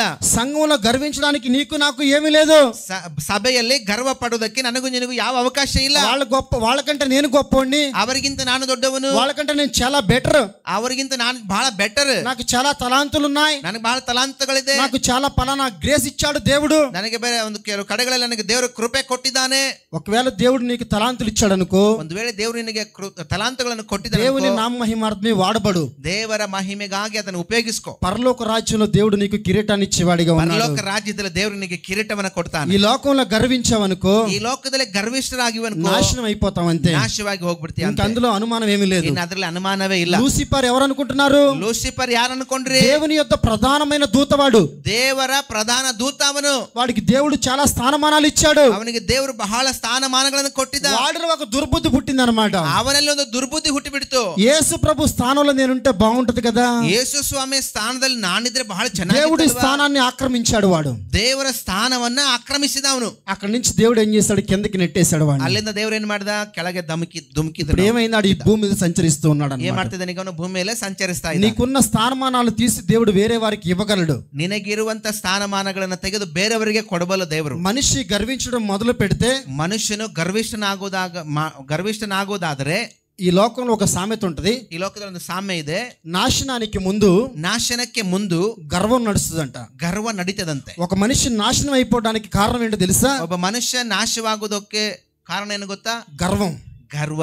ఏ మాత్రం గర్వించడానికి వీల్లేదు. ಯಾವ ಒಂದು ವಿಷಯಕ್ಕೂ ನೀವು ಗರ್ವ ಪಡೋದಕ್ಕೆ ಅವಕಾಶ. యేసుక్రీస్తు ప్రభువారే, ಯೇಸು ಕ್ರಿಸ್ತರೇ నేల మట్టుకు తగ్గించుకున్నాడు ఆయన. ಆತನ ನೆಲದ ಒಂದು ಇದ್ರ ತಗ್ಗಿಸಿಕೊಂಡಿದ್ದಾನೆ. నేల మట్టుకు తగ్గించుకున్నాడు ఆయన. ನೆಲದ ಅವರಿಗೆ ಅಷ್ಟರ ಮಟ್ಟಿಗೆ అంటే తన ప్రాణాన్ని ఇచ్చేంత వరకు తగ్గించుకున్నాడు ఆయన. ತನ್ನ ಪ್ರಾಣವನ್ನ ಕೊಡುವಷ್ಟು ತಗ್ಗಿಸಿಕೊಂಡಿದ್ದಾನೆ. ఇచ్చాడు లేదా ప్రాణం మన కోసం? ಕೊಟ್ಟಿದ್ದಾನ ಇಲ್ವ ನಮಗೋಸ್ಕರ? మనందరం కూడా తగ్గించుకునే స్వభావం కలిగిన వారిగా ఉండాలి. ನಾವೆಲ್ಲರೂ ಕೂಡ ತಗ್ಗಿಸುವ ఆయన ಸ್ವಭಾವವನ್ನು బలిష్టమైన చేతుల కింద, ಆತನ ಬಲವುಳ್ಳ ಹಸ್ತದ ಕೆಳಗೆ దీన మనస్కులై ఉన్నప్పుడు, ದೀನ ಮನಸ್ಸಿನಾಗಿರುವಾಗ దేవుడు నిన్ను నన్ను ఈ లోకంలో హెచ్చించేవాడిగా ఉన్నాడు. ನಿನ್ನನ್ನು ನನ್ನನ್ನು ಹೆಚ್ಚಿಸುವನಾಗಿದ್ದಾನೆ. అందుకే వాక్యం సెలవిస్తుంది, ಆದ್ದರಿಂದ ವಾಕ್ಯ ಹೇಳ್ತದೆ, తన్ను తాను హెచ్చించుకున్నవాడు ತನ್ನನ್ನು ತಾನು ಹೆಚ್ಚಿಸಿಕೊಳ್ಳುವವನು తగ్గించబడతాడంట. ತಗ್ಗಿಸಲ್ಪಡ್ತಾನೆ. ఎవడైతే దేవుని ఎదుట మనుషుని ఎదుట తగ్గించుకుంటాడో, ಯಾರು ದೇವರ ಕೆಳಗೆ ತಗ್ಗಿಸಿಕೊಳ್ತಾರೋ వాడు హెచ్చించబడేవాడిగా ఉంటాడు. ಆತನು ಹೆಚ್ಚಿಸಲ್ಪಡುವನಾಗಿದ್ದಾನೆ. ఏముంది మనలో గర్వించడానికి? ಏನಿದೆ ನಮ್ಮಲ್ಲಿ ಗರ್ವಿಷ್ಠರಾಗಿ? చాలా సంఘాల్లో చూస్తాను నేను, ಅನೇಕ ಸಭೆಗಳನ್ನ ನೋಡಿದ್ದೇನೆ. అంటే ఇక్కడ కూర్చున్నటువంటి ఈ కుర్రోడు మళ్ళీ తప్పుగా అనుకోకూడదు, ಇಲ್ಲಿ ಕುಳಿತಿರುವವನು ಬಹಳ ತಪ್ಪಾಗಿ ತಿಳ್ಕೊಳ್ಬೇಡ. ఎందుకంటే ఈ కీబోర్డ్ ప్లేయర్లు ఉంటారు చాలా మంది, నేను చూసాను చాలా చోట్ల. ನಾನು ಅನೇಕರು ನೋಡಿದ್ದೇನೆ, ಕೀಬೋರ್ಡ್ ಪ್ಲೇ ಮಾಡೋರ್ನ, జాజ్ ప్యాడ్ వాయించే వాళ్ళు ఉంటారు, ಅಲ್ಲಿ ಇನ್ನು ಬೇರೆ ಬೇರೆ ವಾದ್ಯಗಳನ್ನು ನುಡಿಸೋರು ಇರ್ತಾರೆ, తబలా వాయించే వాళ్ళు ఉంటారు, ತಬಲಾ ಬಾರಿಸೋರು ಇರ್ತಾರೆ, డోలక్ వాయించేవాడు ఉంటాడు. ಡೋಲಕ್ ಬಾರಿಸೋರು ಇರ್ತಾರೆ. వాళ్ళు వాయించినంత సేపు బాగా వాయిస్తారు, ಅವರು ಬಾರಿಸುವಾಗೆಲ್ಲ ಚೆನ್ನಾಗಿ ಬಾರಿಸ್ತಾರೆ. కానీ వాళ్ళ హృదయాలలో ಆದ್ರೆ ಅವ್ರ ಹೃದಯಗಳಲ್ಲಿ తెలియని గర్వం ఒకటి ఉంటది అన్నమాట. వాళ్ళకి ತಿಳಿಯದೇ ಇರುವ ಗರ್ವ ಇರ್ತದೆ. నేను కాబట్టి వాయిస్తున్నాను, ನಾನು ಇದ್ದಿದ್ರಿಂದ ನಾನು ಬಾರಿಸ್ತಾ నేను ಇದ್ದೀನಿ, కాబట్టి సంఘంలో పాటలు పాడగలుగుతున్నాను. ನಾನು ಇರುವುದರಿಂದ ಸಭೆಯಲ್ಲಿ ಹಾಡಾಡ್ತಾ ಇದ್ದಾರೆ. వాక్యం చెప్తుంది, ವಾಕ್ಯ ಹೇಳ್ತದೆ, గాడిద చేత దేవుడు నాట్యం చేయిస్తానన్నాడు దేవుడు. ಕತ್ತೆಯ ಮೂಲಕ ದೇವರ ನಾಟ್ಯವನ್ನು ಮಾಡಿಸ್ತಾನೆ ಎಂಬುದಾಗಿ, ಕತ್ತೆಯ ಮೂಲಕವಾಗಿ ದೇವರು ಏನ್ ಮಾಡ್ತಾರಂತೆ, ನಮಗೆ ಕಲಿಸ್ತಾರಂತೆ. గాడిద చేత దేవుడు ఏం చేస్తాడంట, నాట్యాన్ని చేయిస్తానన్నాడు దేవుడు. గాడిద చేత దేవుడు మాట్లాడిస్తానన్నాడు. గాడిద మాట్లాడింది బైబిల్లో మనం చదివితే. ಕತ್ತೆಯ ಮೂಲಕವಾಗಿ ದೇವರು ನಾಟ್ಯವನ್ನು ಆಡಿಸ್ತಾನೆ, ಕತ್ತೆಯ ಮೂಲಕವಾಗಿ ನಮ್ಮ ಜೊತೆಲಿ ದೇವರು ಮಾತಾಡಿಸ್ತಾನೆ. ఒక మనిషిని దేవుడు ఎక్కడికి తీసుకెళ్ళాడు? ಒಬ್ಬ ಮನುಷ್ಯನ ದೇವರು ಎಲ್ಲಿಗೆ ತಗೊಂಡು ಹೋದ? గర్వించేవాడిని, గర్విష్ఠనನ್ನ గాడిదతో దేవుడు పోల్చాడనమాట.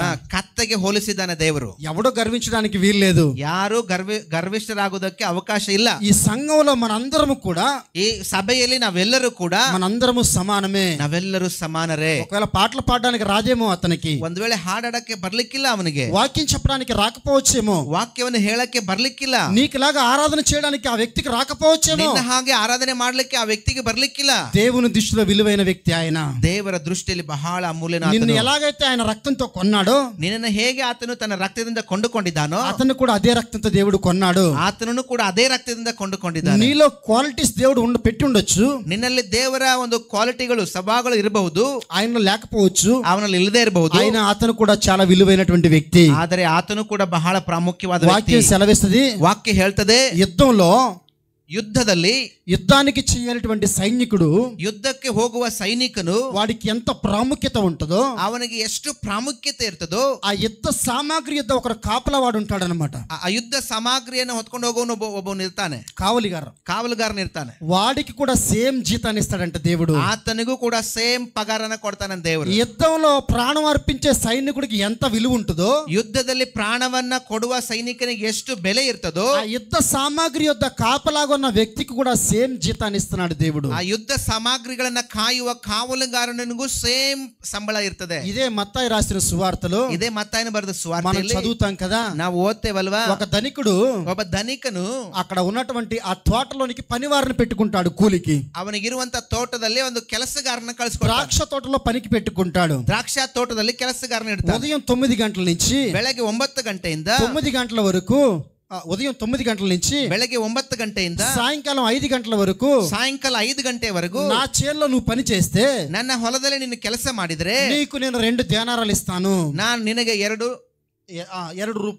ರೂಪಾಯಿಗಳನ್ನು ಕೊಡ್ತೇನೆ అని చెప్పి ಒడంబడిక చేసుకుంటాడు. ಹಾಗೆ ಆತನ ಜೊತೆಲಿ ಒಡಂಬಡಿಕೆ ಮಾಡ್ಕೊಳ್ತಾನೆ. వాళ్ళు వెళ్ళి పని చేస్తారు. ಆತನು ಹೋಗಿ ಕೆಲಸ ಮಾಡ್ತಾನೆ. మధ్యాహ్నం 12 గంటలకు కొంతమందిని పనికి పెట్టుకుంటాడు. ಮಧ್ಯಾಹ್ನ 12 ಗಂಟೆ ಕೆಲವರನ್ನ ಕರೀತಾನೆ ಕೆಲಸಕ್ಕೆ. 3 గంటలకు కొంతమందిని పెట్టుకుంటాడు. 3 ಗಂಟೆ ಕೆಲಸರನ್ನ ಕೆಲವು ಕರೀತಾನೆ. 4 గంటలకు కొంతమందిని పనికి పెట్టుకుంటాడు. 4 ಗಂಟೆಗೆ ಕೆಲವರನ್ನ ಕೆಲಸಕ್ಕೆ ಕರೀತಾನೆ. ఆఖరిలో పనంతా అయిపోయిన తర్వాత ಎಲ್ಲರ ಕೆಲಸ ಮುಗಿದಾದ ಮೇಲೆ అందరూ లైన్ వరుసలో నుంచుంటారు. ಎಲ್ಲರೂ ಕೂಡ ಲೈನ್ ಆಗಿ ನಿಂತ್ಕೊಳ್ತಾರೆ. మొదట 9 గంటల వాడికి వచ్చిన వాడిని మొదలుకొని ಮೊದಲು 9 ಗಂಟೆಗೆ ಬಂದವನ್ನ ಮೊದಲುಗೊಂಡು 4 గంటలకు వచ్చిన వాని వరకు 4 ಗಂಟೆಗೆ ಬಂದವನಿಗೂ ಕೂಡ అందరికీ సమానంగా జీతం ఇస్తాడు. ಎಲ್ಲರಿಗೂ ಸಮಾನವಾಗಿ ಸಂಬಳ ಕೊಡ್ತಾರೆ. వీళ్ళు అనుకుంటారు, ಇವನು ಅನ್ಕೊಳ್ತಾನೆ, నేను 9 గంటలకు వచ్చాను కదా, ನಾನು 9 ಗಂಟೆಗೆ ಬಂದಿದ್ದೀನಲ್ಲ, నాకు ఎక్కువ డబ్బులు ఇస్తాడు నా యజమానుడు, ನನಗೆ ಹೆಚ್ಚಿನ ಸಂಬಳ ಕೊಡ್ತಾನೆ ನನ್ನ ಯಜಮಾನ అని వీడు అనుకుంటాడు. ಹಾಗಂತ ಅವನು ಅಂದ್ಕೊಳ್ತಾನೆ. కానీ ಆದ್ರೆ మొదట వచ్చిన వాడికి ఆఖరి వచ్చిన వాడికి కూడా ಮೊದಲು ಬಂದವನಿಗೂ ಕೊನೆಯಲ್ಲಿ ಬಂದವನಿಗೂ ಕೂಡ సేమ్ జీతాన్ని ఇస్తాడు. అక్కడ ಸೇಮ್ ಒಂದೇ ಹಣ ಸಂಬಳ ಕೊಡ್ತಾನೆ. అప్పుడు అడుగుతారు అతన్ని, ಆಗ ಅವನಿಗೆ ಕೇಳ್ತಾರೆ ಅಂತ, ఇది ఎక్కడి న్యాయం అయ్యా? ಇದು ಯಾವ ನ್ಯಾಯಪ್ಪ? నేను పొద్దున 9 గంటలకు వచ్చాను, ನಾನು ಬೆಳಗ್ಗೆ 9 ಗಂಟೆಗೆ ಬಂದೀನಿ, వీడు ఇందాక 4 గంటలకే వచ్చాడు, ಇವನು ಈಗ 4 ಗಂಟೆಗೆ ಬಂದಾನೆ, ఆడికి 2 రూపాయలు ఇచ్చావు, ಅವನಿಗೆ 2 ರೂಪಾಯಿ ಕೊಟ್ಟಿಯಾ, నాకు 2 రూపాయలు ఇచ్చావు, ನನಗೂ 2 ರೂಪಾಯಿ ಕೊಟ್ಟಿಯಾ, పగలంతా ఎండవేడి భరించాను, ಹಗಲೆಲ್ಲ ಬಿಸಿಲಲ್ಲಿ ಕೆಲಸ ಮಾಡೀನಿ, కష్టపడ్డాను, ಕಷ್ಟಪಟ್ಟೀನಿ, నాకు ఎక్కువ ఇవ్వచ్చు కదా, ನನಗೆ ಬಹಳ ಕೊಡ್ಬೇಕಲ್ಲ. అక్కడ యజమానుడు చెప్తాడు, ಆಗ ಯಜಮಾನ ಹೇಳ್ತಾನೆ, నేను నీతో ఒడంబడిక చేసిన ప్రకారం ఇచ్చాను నీకు. ನಾನ್ ನಿನ್ನ ಜೊತೆಲಿ ಒಡಂಬಡಿಕೆನ ಮಾಡಿಕೊಂಡ ಹಾಗೆ ಕೊಟ್ಟಿದ್ದೇನೆ. నేను నీకు ఒడంబడిక చేశాను కదా, ನಾನು ನಿನಗೆ ಒಡಂಬಡಿಕೆ ಮಾಡ್ಕೊಂಡಿದ್ನಲ್ಲ. 9 గంటల నుంచి 5 గంటల వరకు నువ్వు పని చేస్తే నీకు 2 రూపాయలు ఇస్తానన్నాను. 9 ಗಂಟೆಯಿಂದ 5 ಗಂಟೆವರೆಗೂ ಕೆಲಸ ಮಾಡಿದಾಗ 2 ರೂಪಾಯಿ ಕೊಡ್ತೀನಿ ಅಂತ నీకు ಹೇಳಿ ఇచ్చానా లేదా? ಕೊಟ್ಟಿದ್ದೀನಾ ಇಲ್ವಾ? ఆడికి కూడా ఇవ్వడం నాకు ఇష్టం, ಆತನಿಗೂ ಕೂಡ ಕೊಡಕ್ಕೆ ನನಗೆ ಇಷ್ಟ. నా డబ్బు అది, ನನ್ನ ಹಣ ಅದು. ఎందుకు ఈ మాటలు చెప్తున్నాను అంటే, ಯಾಕೆ ಈ ಮಾತನ್ನ ಹೇಳ್ತೇನೆ ಅಂದ್ರೆ, చాలా మంది సంఘంలో ಬಹಳ ಜನ ಸಭೆಯಲ್ಲಿ నేను గొప్ప, ನಾನು ದೊಡ್ಡವನು, నేను పెద్దోడిని, ನಾನು ದೊಡ್ಡವನು, నాకు అన్ని తెలుసు, ನನಗೆಲ್ಲ ಗೊತ್ತು, నేను లేకపోతే ನಾನಿಲ್ಲ ಅಂದ್ರೆ పాస్టర్ గారు లేడు, ಪಾಸ್ಟ್ರೇ ಇಲ್ಲ, సంఘమే లేదు, సభేనే ಇಲ್ಲ, విర్రవీగే స్వభావం కలిగిన వారు ఉన్నారన్నమాట.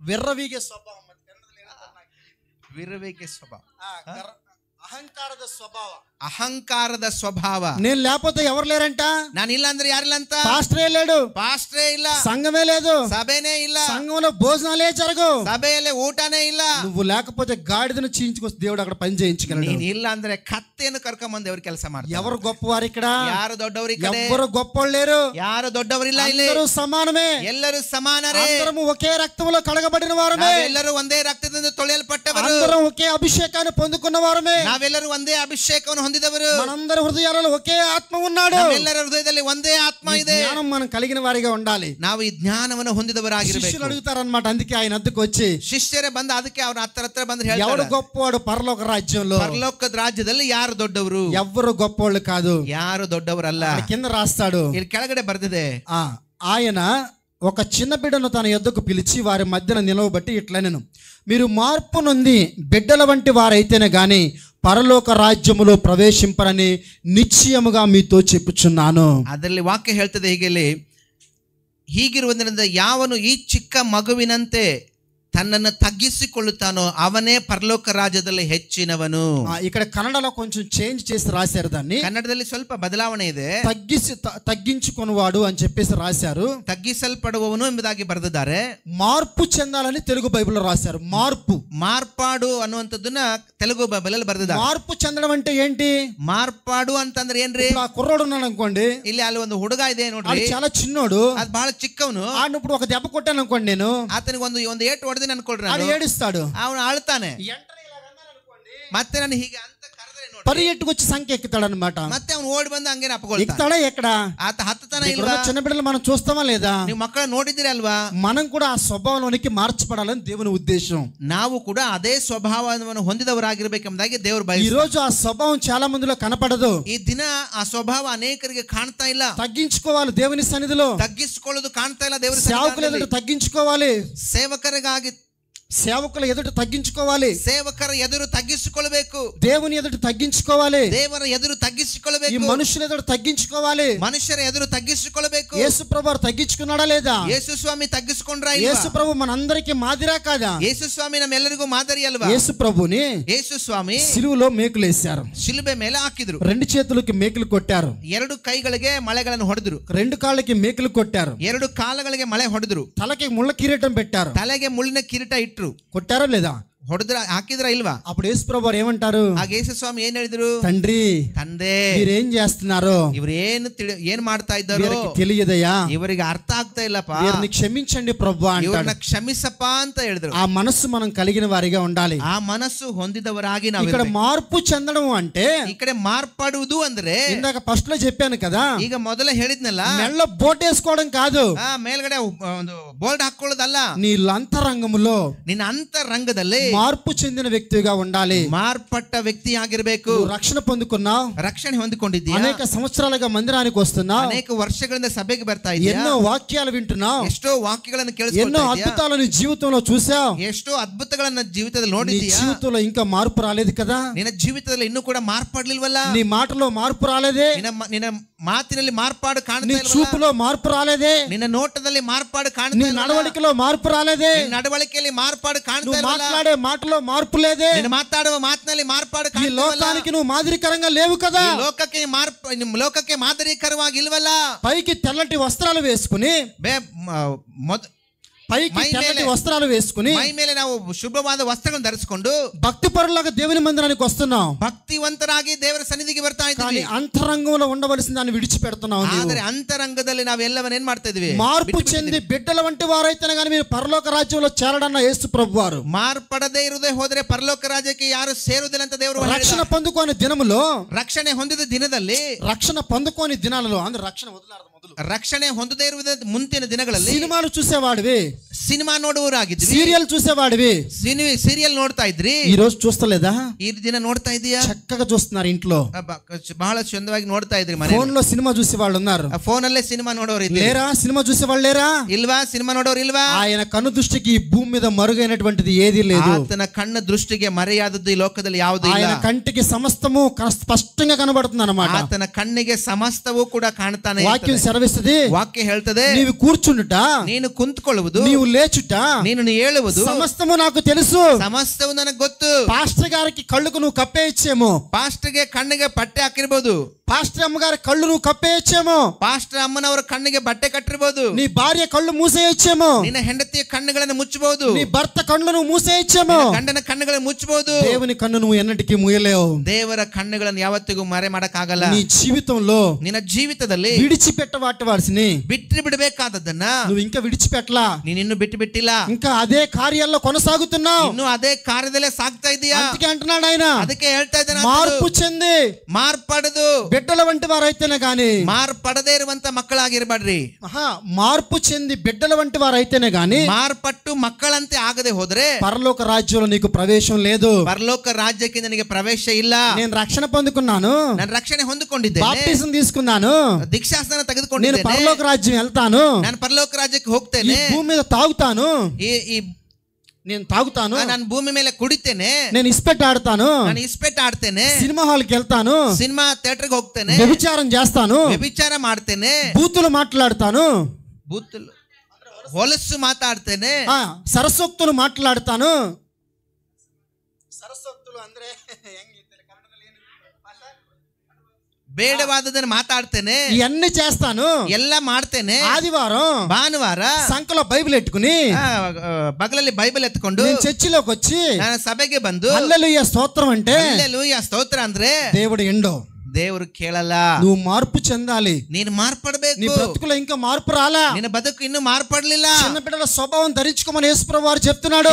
ಚಿಕ್ಕ ಮಕ್ಕಳ ಸ್ವಭಾವವನ್ನು ಹೊಂದಿಕೊಳ್ಳ್ರಿ ಎಂಬುದಾಗಿ ಯೇಸು ಸ್ವಾಮಿ ಹೇಳ್ತಾರೆ. పాస్టర్ గారు, ಪಾಸ್ಟ್ರೇ, మా పాస్టర్ సింధూరుకు వచ్చినప్పటి నుంచి నేనే ఉన్నా మా పాస్టర్ గారితో. ಪಾಸ್ಟರ್ ಸಿನ್ನೂರಿಗೆ ಬಂದಾಗಿಂದ ನಾನೇ ಅವ್ರ ಜೊತೆಲಿ 40 సంవత్సరాల అనుభవం మా ఇద్దరిదే.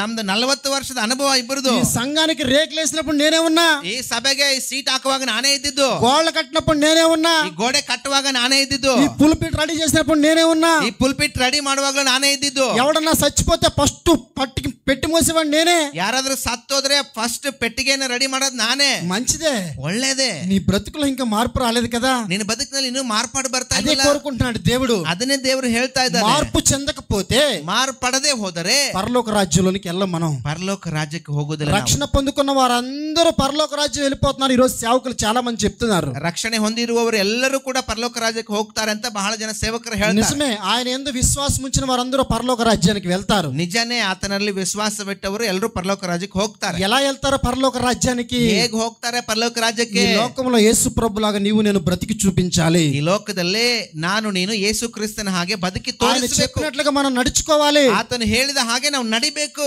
ఆయనతో పాటు ఉన్న శిష్యులు అద్భుతాలు చేయలేదా? ಏನು ಆತನ ಜೊತೆಲಿರುವ ಶಿಷ್ಯರು ಅದ್ಭುತಗಳನ್ನು ಮಾಡ್ಲಿಲ್ವಾ? ఆశ్చర్య కార్యాలు చేయలేదా? ಆಶ್ಚರ್ಯಕರವಾದ ಕಾರ್ಯಗಳು ಮಾಡ್ಲಿಲ್ವಾ? ఎన్నో అద్భుతాలు చూశారు కదా. ಎಷ್ಟು ಅದ್ಭುತಗಳನ್ನು ನೋಡಿದ್ರಲ್ವಾ? వాళ్ళు ఒక దుర్బుద్ధి పుట్టిందనమాట. ಅವರಲ್ಲೂ ಒಂದು ದುರ್ಬುದ್ಧಿ ಹುಟ್ಟಿತು. మనలో ఎవడు గొప్పోడు? ನಮ್ಮಲ್ಲಿ ಯಾರು ದೊಡ್ಡವರು? ఈ రోజు సంఘంలో అదే పరిస్థితి. ಈ ದಿನ ಸಭೆಯಲ್ಲೂ ಅದೇ ಪರಿಸ್ಥಿತಿ. సంఘంలో నేను గొప్పోడా? ಸಭೆಯಲ್ಲಿ ನಾನು ದೊಡ್ಡವನು, ఆడు గొప్పోడా? ಅವನು ದೊಡ್ಡವನ. ఆడు మంచోడా? ಅವನು ಒಳ್ಳೆಯವನ, నేను మంచోడా? ನಾನು ಒಳ್ಳೆಯವನ. అందరూ ఒకటే దేవుని దృష్టిలో. ಎಲ್ಲರೂ ಒಂದೇ ದೇವರ ದೃಷ್ಟಿಯಲ್ಲಿ. మార్పు అనేటువంటిది నీ హృదయంలో కలగాలి. ಮಾರ್ಪಾಡು ಎನ್ನುವಂಥದ್ದು ನಿನ್ನ ಹೃದಯದಲ್ಲಿ ಬರಬೇಕು. రక్షణ పొందుకుని 40 సంవత్సరాలు అయింది. ರಕ್ಷಣೆ ಹೊಂದಿ 40 ವರ್ಷ ಆಯ್ತು. సీరియల్ చూడడం మానలా, ಸೀರಿಯಲ್ ನೋಡೋದು ಮಾರ್ಪಡ್ಲಿಲ್ಲ, బూతులు మాట్లాడడం మానలా, ಹೊಲಸು ಮಾತಾಡೋದನ್ನ ಬಿಡ್ಲಿಲ್ಲ, అసహ్యమైన వాటిని చూడడం మానలా, ಅಸಹ್ಯವಾದದನ್ನ ನೋಡೋದನ್ನ ಬಿಡ್ಲಿಲ್ಲ, దేవుడికి ఏమీ ఇష్టం లేదని వాక్యం సెలవిస్తుంది. ದೇವರ ವಾಕ್ಯದಲ್ಲಿ ಇದು ಇಷ್ಟವಿಲ್ಲದೆಂಬುದಾಗಿ ವಾಕ್ಯ ఆ ಹೇಳ್ತದೆ. దేవుడికి అసహ్యమైన కార్యాలు అన్నమాట ఇవన్నీ. ದೇವರಿಗೆ ಅಸಹ್ಯವಾದದ್ದು ಎಂಬುದಾಗಿ ವಾಕ್ಯ ఈ ಹೇಳ್ತದೆ. రోజు సంఘములో వీటిని కలిగి ఉండి ಈ ದಿನ ಈ ಸಭೆ ಇದನ್ನ ಹೊಂದಿಕೊಂಡು మనం ఎలాగ ఆశీర్వదించబడతాం, ನಾವು ಹೇಗೆ ಆಶೀರ್ವದಿಸಲ್ಪಡ್ತೀವಿ, ఎలాగ అభివృద్ధి చెందుతాం, ಹೇಗೆ ಅಭಿವೃದ್ಧಿ ಹೊಂದ್ತೀವಿ, ఎలాగ పరలోక రాజ్యానికి వెళ్తాం, ಹೇಗೆ ನಾವು ಪರಲೋಕ ರಾಜ್ಯಕ್ಕೆ ಹೋಗ್ತೀವಿ. బిడ్డల స్వభావంలోనికి మార్చబడాలి. చిన్న బిడ్డల స్వభావంలోనికి ಮಕ್ಕಳ ಸ್ವಭಾವದಂತೆ ನಾವು ಮಾರ್ಪಡಬೇಕು. ఇది మొదటిది. ಇದು ಮೊದಲನೇದು. రెండో విషయం చెప్తాను, జాగ్రత్తగా వినండి. ಎರಡನೇ ವಿಷಯ ಹೇಳ್ತೀನಿ, ಬಹಳ ಜಾಗ್ರತೆ. మార్పు చెంది బిడ్డల వంటి వారు అవ్వాలన్నాడు ఆయన. ಮಾರ್ಪು ಹೊಂದಿ ಮಕ್ಕಳಂತೆ ಆಗ್ಬೇಕೆಂಬುದಾಗಿ ಹೇಳಿದ್ದಾನೆ. క్షమించే గుణం నీకుందా? ಕ್ಷಮಿಸುವ ಗುಣ ನಿನಗಿದೆನಾ? 20 సంవత్సరాల క్రితం ఒక అమ్మని తిట్టిందంట. 20 ವರ್ಷದ ಹಿಂದೆ ಒಬ್ಬ ಅಮ್ಮನ ಬೈದ್ಲಂತೆ. వాళ్ళిద్దరూ జుట్టు పట్టుకుని కొట్టుకున్నారులేండి. ಅವರಿಬ್ರು ಜುಟ್ಟು ಹಿಡಿದು ಹೊಡೆದಾಡ್ಕೊಂಡಿದ್ದಾರೆ. ఒకే సంఘానికి వస్తారు, ಒಂದೇ ಸಭೆಗೆ ಬರ್ತಾರೆ, ఒకే పాత్రలోని తాగుతారు, ಒಂದೇ ಪಾತ್ರೆಯಲ್ಲೇ ಕುಡಿತಾರೆ, ఒకే శరీరాన్ని తింటారు, ಒಂದೇ ಶರೀರವನ್ನ ತಿಂತಾರೆ, అన్ని కార్యాల్లోనూ ఉంటారు. ಎಲ್ಲಾ ಕಾರ್ಯದಲ್ಲಿ ಇರ್ತಾರೆ. కానీ ఆవిడంటే ఈవిడికి ఇష్టం లేదు. ಆದ್ರೆ ಆಕೆ ಅಂದ್ರೆ ಈಕೆಗೆ ಇಷ್ಟ ಇಲ್ಲ. ఈవిడంటే ఆవిడికి ఇష్టం లేదు. ಆಕೆ ಅಂದ್ರೆ ಈಕೆಗೆ ಇಷ್ಟ ಇಲ್ಲ. పైగా వీళ్ళిద్దరు ఏమంటారు సంఘంలో? ಮೇಲೆ ನೋಟಕ್ಕೆ ಸಭೆಯಲ್ಲಿ ಹೆಂಗಿರ್ತಾರೆ? హల్లెలూయా, హల్లెలూయా, స్తోత్రం, స్తోత్రం, ఆమేన్, ఆమేన్ అంటారు. వీళ్ళంతా అంటారంతే. క్షమించే గుణం లేదు మనకి. క్షమిಸುವ ಗುಣ ಇಲ್ಲ ఈ రోజు సంఘంలో చాలా మందికి క్షమించే గుణం లేదు. ಈ ದಿನ ಅನೇಕರಿಗೆ ಸಭೆಯಲ್ಲಿ ಕ್ಷಮಿಸುವ ಗುಣ ಇಲ್ಲ. ఈ 18వ అధ్యాయం ಈ 18ನೇ ಅಧ್ಯಾಯ 35 వాక్యాన్ని ఒకసారి చదవండి. 35ನೇ ವಾಕ್ಯವನ್ನು ಒಂದ್ಸರಿ ಓದ್ ನೋಡೋಣ. మీలో ప్రతివాడును ನಿಮ್ಮಲ್ಲಿ ಪ್ರತಿಯೊಬ್ಬನು తన ಸಹೋದರನನ್ನು ಹೃದಯಪೂರ್ವಕವಾಗಿ క్షమింపని ఎడల ಕ್ಷಮಿಸದೆ ಹೋದರೆ నా పరలోకపు తండ్రియు ನನ್ನ ಪರಲೋಕದಲ್ಲಿರುವ ತಂದೆಯು ఆ ప్రకారమే ಈ ఎడల కూడా చేయను. ನಿನ್ನ ಕುರಿತಾಗಿಯೂ ಕೂಡ ಮಾಡನು. నీతోనే చేస్తున్నాడు దేవుడు నిబంధన.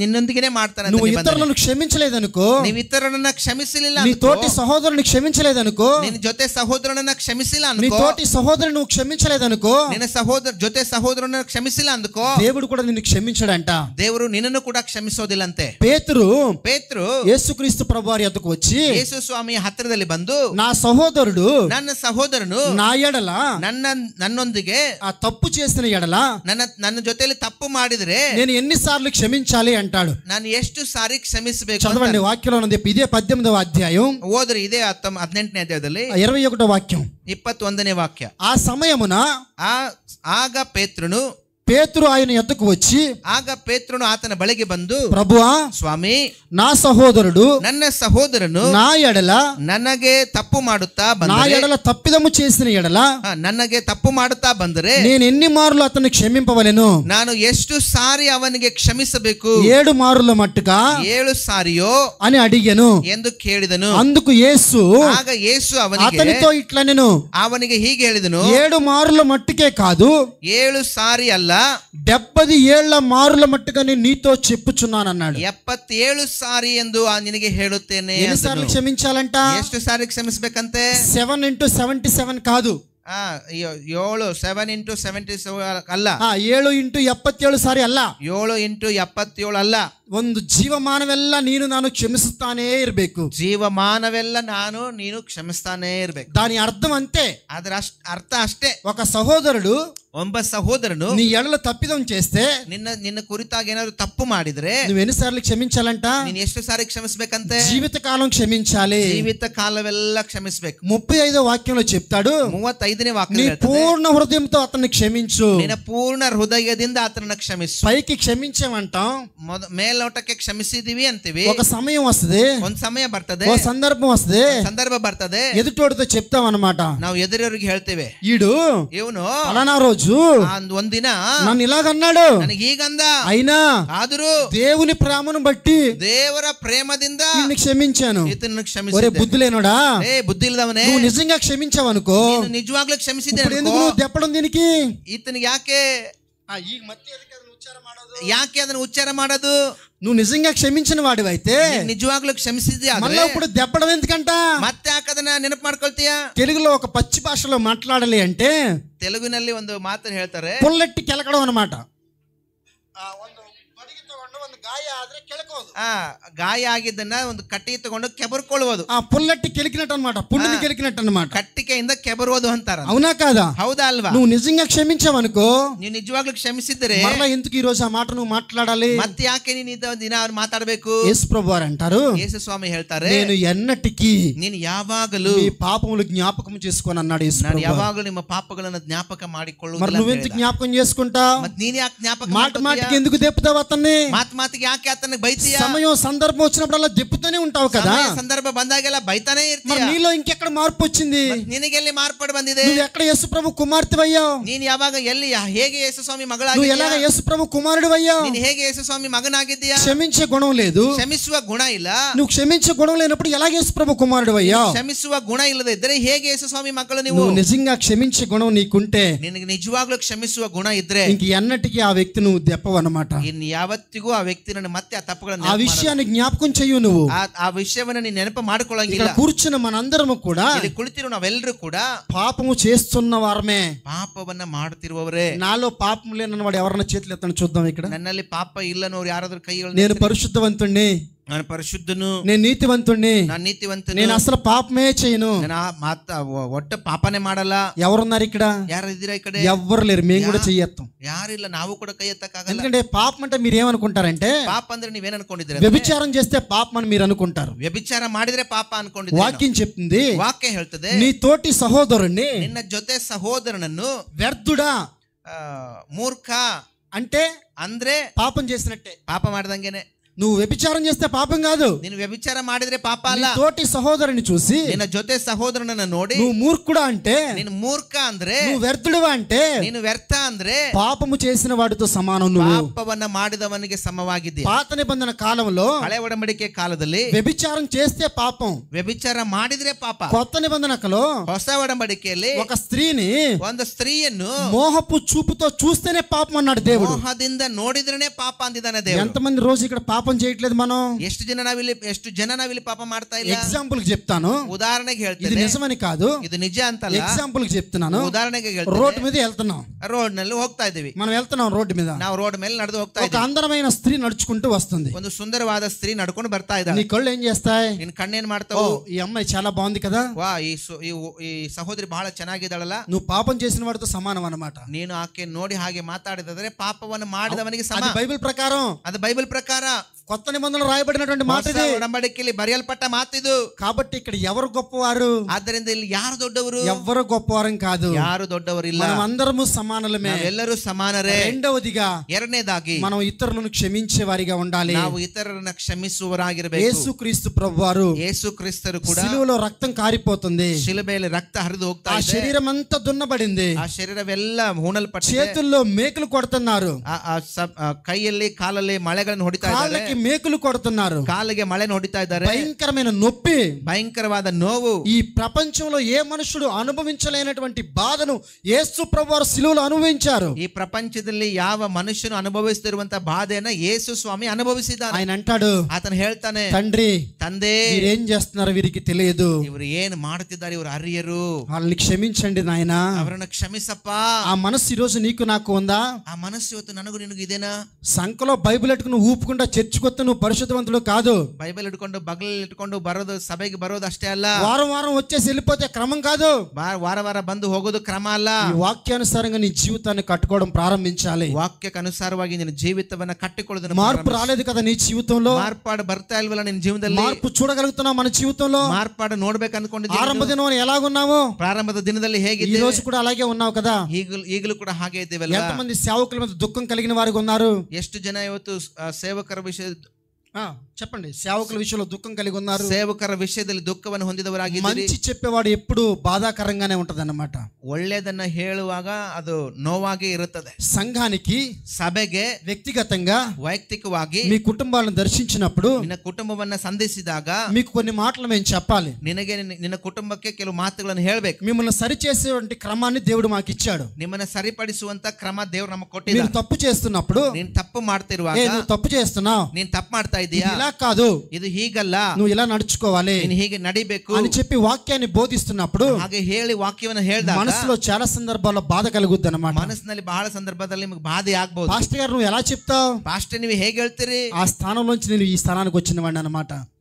ఆ స్థానంలోంచే ఈ స్థానానికి నేను వచ్చిన వాడిని, ಆ ಸ್ಥಾನದಿಂದ ನಾನು ಈ ಸ್ಥಾನಕ್ಕೆ ನಾನು ಬಂದಿದ್ದೇನೆ. నేను కూడా మీకులాగా సంఘంలో కూర్చున్న వాక్యాన్ని విన్నప్పుడు ನಾನು ಕೂಡ ನಿಮ್ಮ ಹಾಗೆ ಸಭೆಯಲ್ಲಿ ಕೂತ್ಕೊಂಡು ವಾಕ್ಯವನ್ನು ಕೇಳಿಸಿಕೊಳ್ಳುವಾಗ సేవకులు చాలా సందర్భాల్లో గద్దించేవారు మమ్మల్ని, ಸೇವಕರು ಬಹಳ ಸಂದರ್ಭಗಳಲ್ಲಿ ನಮ್ಮನ್ನು ಗದರಿಸಿ మమ్మల్ని క్రమ చేసేవారు. ನಮ್ಮನ್ನ ಕ್ರಮ ಮಾಡ್ತಿದ್ರು. అప్పుడు మాకు చాలా బాధ కలిగేది అనమాట, ಬಹಳ ನೋವಾಗ್ತಿತ್ತು, ನಮಗೆ చాలా నొప్పి కలిగేది మాకు. ಬಹಳ ನೋವಾಗ್ತಿತ್ತು ನಮಗೆ. ఆ రోజు నేర్చుకున్న భక్తి ಆ ದಿನ ನಾನು ಕಲಿತುಕೊಂಡ ಭಕ್ತಿ ఈ రోజు మేము స్థిరంగా నిలబడడానికి దేవుడు కృప చూపించాడు. ಈ ದಿನ ನನ್ನ ಸ್ಥಿರವಾಗಿ ನಿಲ್ಲುವಕ್ಕೆ ದೇವರು ಸಹಾಯ ಮಾಡಿದ. ఆత్మీయంగా నువ్వు ఎదగాలి అంటే ಆತ್ಮಿಕವಾಗಿ ನೀನು ಅಭಿವೃದ್ಧಿ ಆಗಬೇಕಂದ್ರೆ సేవకుల చేత నువ్వు చెక్కబడాలి, ಸೇವಕರ ಜೊತೆಯಲ್ಲಿ ನೀನು ಕಷ್ಟಪಡಬೇಕು, చెక్కబడాలి, ಕೆತ್ತಲ್ಪಡಬೇಕು. వాడికి మాటకు నువ్వు లోబడేవాడిగా ఉండాలి. ಅವರ ಮಾತಿಗೆ ನೀನು ವಿಧೇಯನಾಗಬೇಕು. నీ జీవితాన్ని కొన్ని సందర్భాల్లో క్రమం చేయవలసి వచ్చినప్పుడు ನಿನ್ನ ಜೀವಿತದಲ್ಲಿ ಅನೇಕ ಸಾರಿ ಕ್ರಮಪಡಿಸಬೇಕಾದ ಸಮಯ క్రమం ಬಂದಾಗ చేస్తారు వారు. ಕ್ರಮಪಡಿಸ್ತಾರ ಅವರು. నువ్వు ఎవరైనా కావచ్చు, ನಿನ್ನ నేను యారాದರೂ సరే, నువ్వు వయసులో పెద్దోడు కావచ్చు, ನೀನು వయಸ್ಸಿನಲ್ಲಿ ದೊಡ್ಡವರಾಗಿರಬಹುದು, చిన్నోడు కావచ్చు,